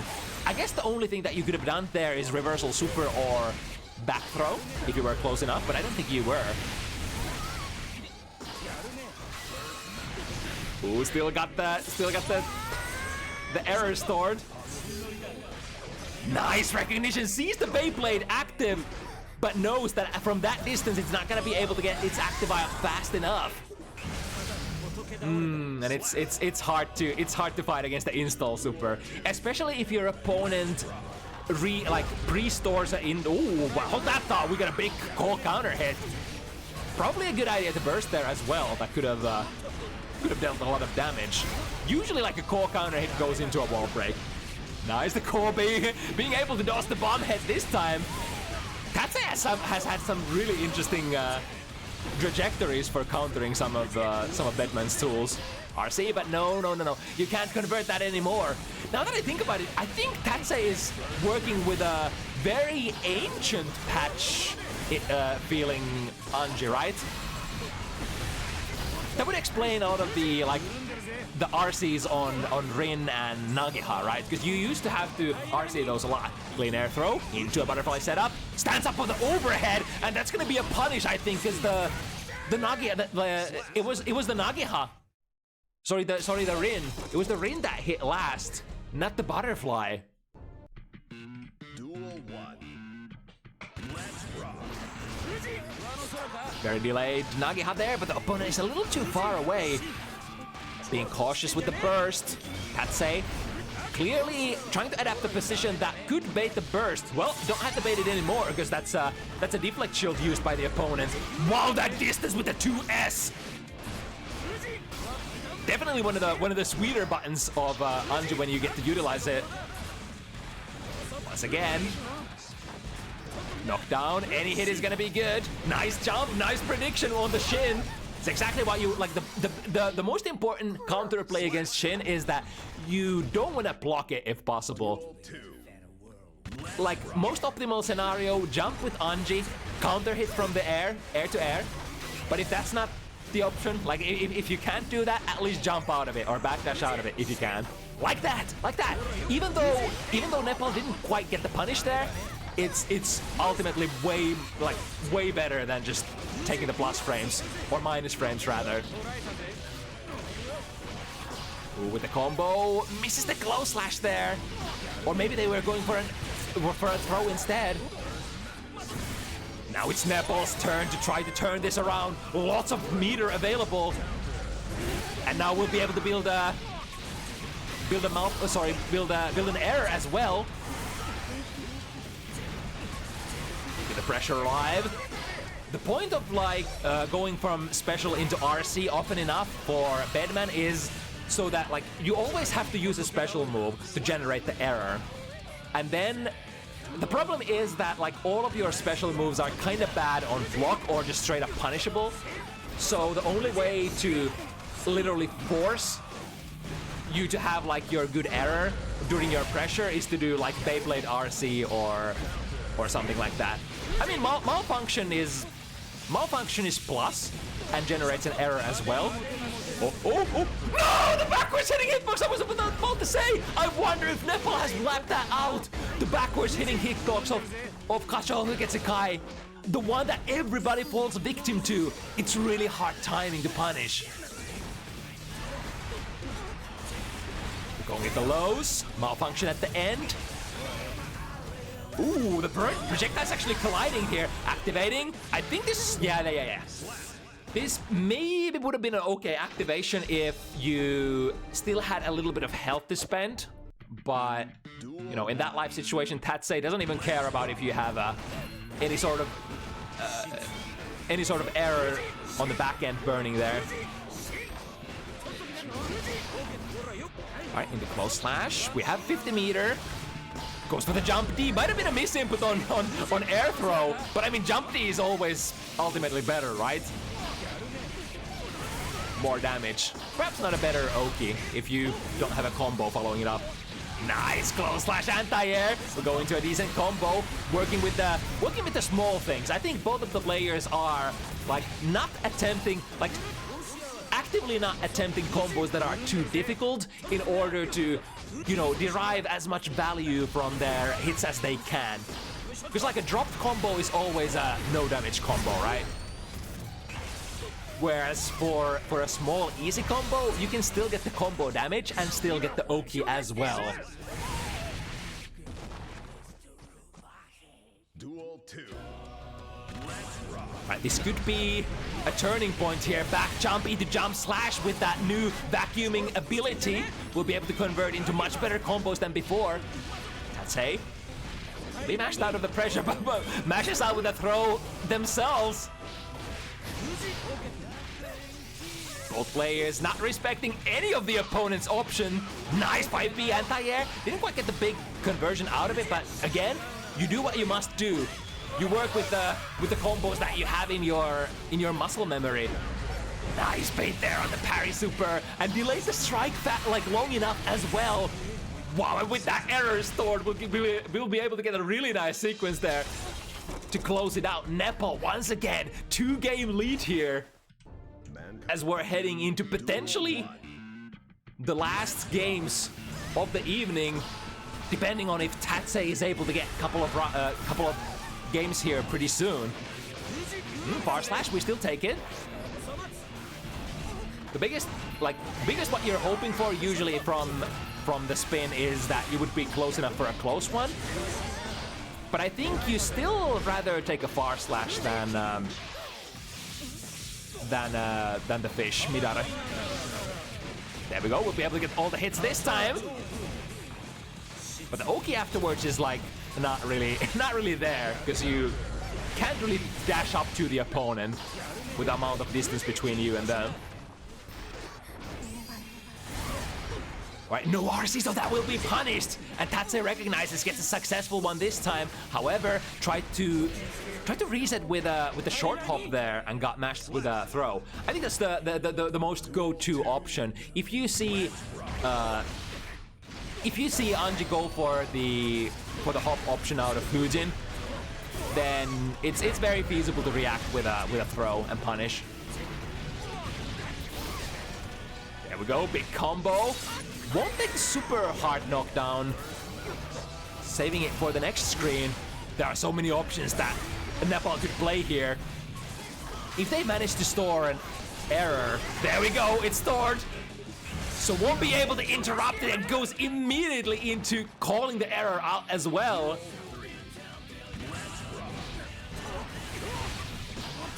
It's one of the more common checkmate situations, like when the opponent is kind of low on health and you're just looking for that one hit. You're trying to think like, what kind of gimmick should I use here this time to take them out?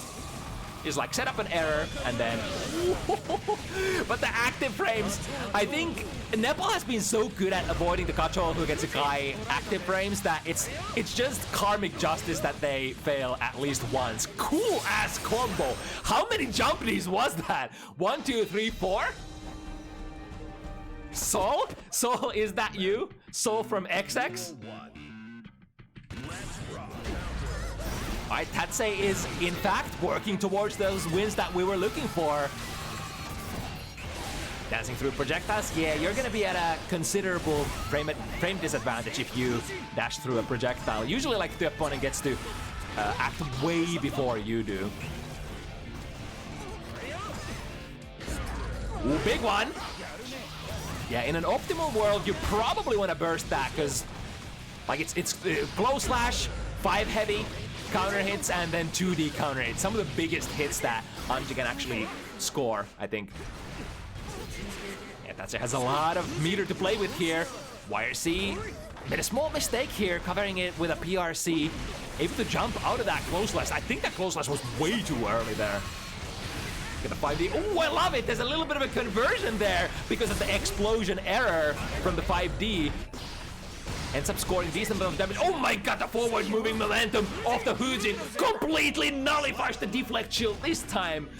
We did say that as long as, you know, you can land it and the opponent strikes, it should be good. But there's one more problem for deflect shield. If the opponent is specifically using forward moving special moves, it could be a problem for you. Not completely loaded here, 100 meter for Nepal. But what are we gonna go for?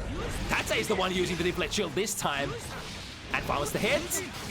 RC as well. Yeah, the counter YRC just dash it, jump. Ooh, did they press? Yeah, they did press there at the end. That was the slow Battistini walk. Going for the throw, but the opponent's like, nah, ain't gonna play that game. That's where it hit. That will actually go into a pretty decent combo. Jumpy doesn't quite deal enough wall damage to get the stick this time, but maybe that's even better for Tatze, because they didn't have the 50 meter there, did they? But what? Why didn't that deflect shield push back at all? Was it because there's just so much forward moving momentum from that too heavy from Bedman? Or getting the throw. We'll make the error whiff and nullify the buffer. And here comes Tatze, switching sides. Burst is available, goes for it immediately. The spike actually ended up tracking. I think there was an error stacked here. And boom, headshot. Every single one of those errors are slightly empowered in that mode. As well as, I think you're never gonna lose them if you get hit, right? Most notably, like I think all of them actually guard crush, so they're really good source of chip damage at the end of the rounds, among other things. But yeah, it's really tough. I don't really know how to challenge Bedman who has stored an error and then goes into the install super. I guess like keep jumping and hoping that they miss, and then try to stall for time is probably the most common play. But sometimes you just can't afford to spend the time. This would be a good time to just play safely. Or just go balls to the walls, just dance it! Tatze with the big plays instead. No fear whatsoever. On the 2S. Nice 1-2-3 conversion, and then at the end the 5P tap as an anti-air.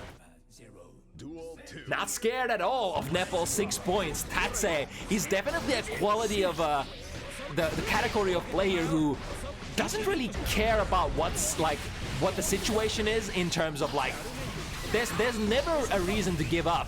It's like we're playing this till the end, we're playing it to the best of our abilities, and there's no way to bring Tatze down. Just thriving in the field of combat. Ooh, that combo. This time, unfortunately, not be able to dodge the bomb head. But Tatze does have a 1 round buffer here. Even if they go down, they could still have the next round. With error. Oh, the close slash into a big jungle with the bomb head. Yeah, there was so much potential for that combo still. And now, set point Nepal. Let's see if Tatze lives.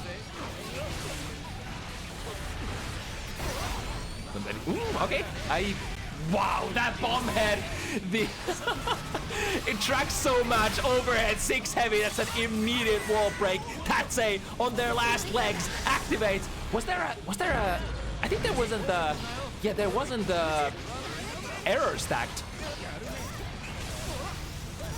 Now Tatze playing it safe, just opting to take the chip damage, or rather nullifying the chip damage by the use of oh, it's a big one. Yeah, Tatze really tried to nullify the incoming damage there, but the problem was Nepal had 100 meter, so they could afford to go into the install super twice in a row. And that just meant that like the amount of meter Tatze would have needed to have to nullify all of those guard crushing special moves was way too much. Like they tried, they successfully nullified all of the damage from the first volley. But then there was 50 meter more. Alright, Nepal showing good stuff on their debut match on Bounty Hunters with a very rare character as well. Always a pleasure to see. And I think that would be all of the matchups for tonight. Whew. Let's see what's available on twitch.tv. As per rate targets. So thank you everybody for watching, and especially those playing. I especially want to give a shout out to, you know, players putting themselves out there and not being afraid of losing, because that's the most important strength that you can have as a fighting game player who wants to develop. Not being afraid of losing. even in front of like, you know, a couple of dozen viewers, what does it matter? You go down, at least you know you went down fighting, and you come out of that fight with new information, new knowledge, new experience, and you're gonna be better next time. It's kind of like the sort of, at least how I look at things often enough. Anyway, if you want to play next week, you know where to find the sign-up forms. The easiest way to get them is to join my Discord.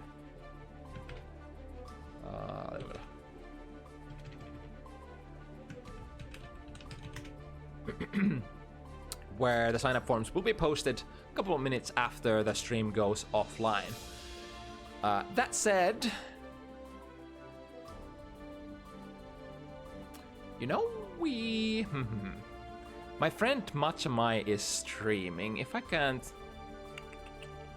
you know what? Let's go raid Mai instead, because Mai is a OG fighting game player. Not playing really fighting games at the moment, but maybe could be persuaded to play more in the near future.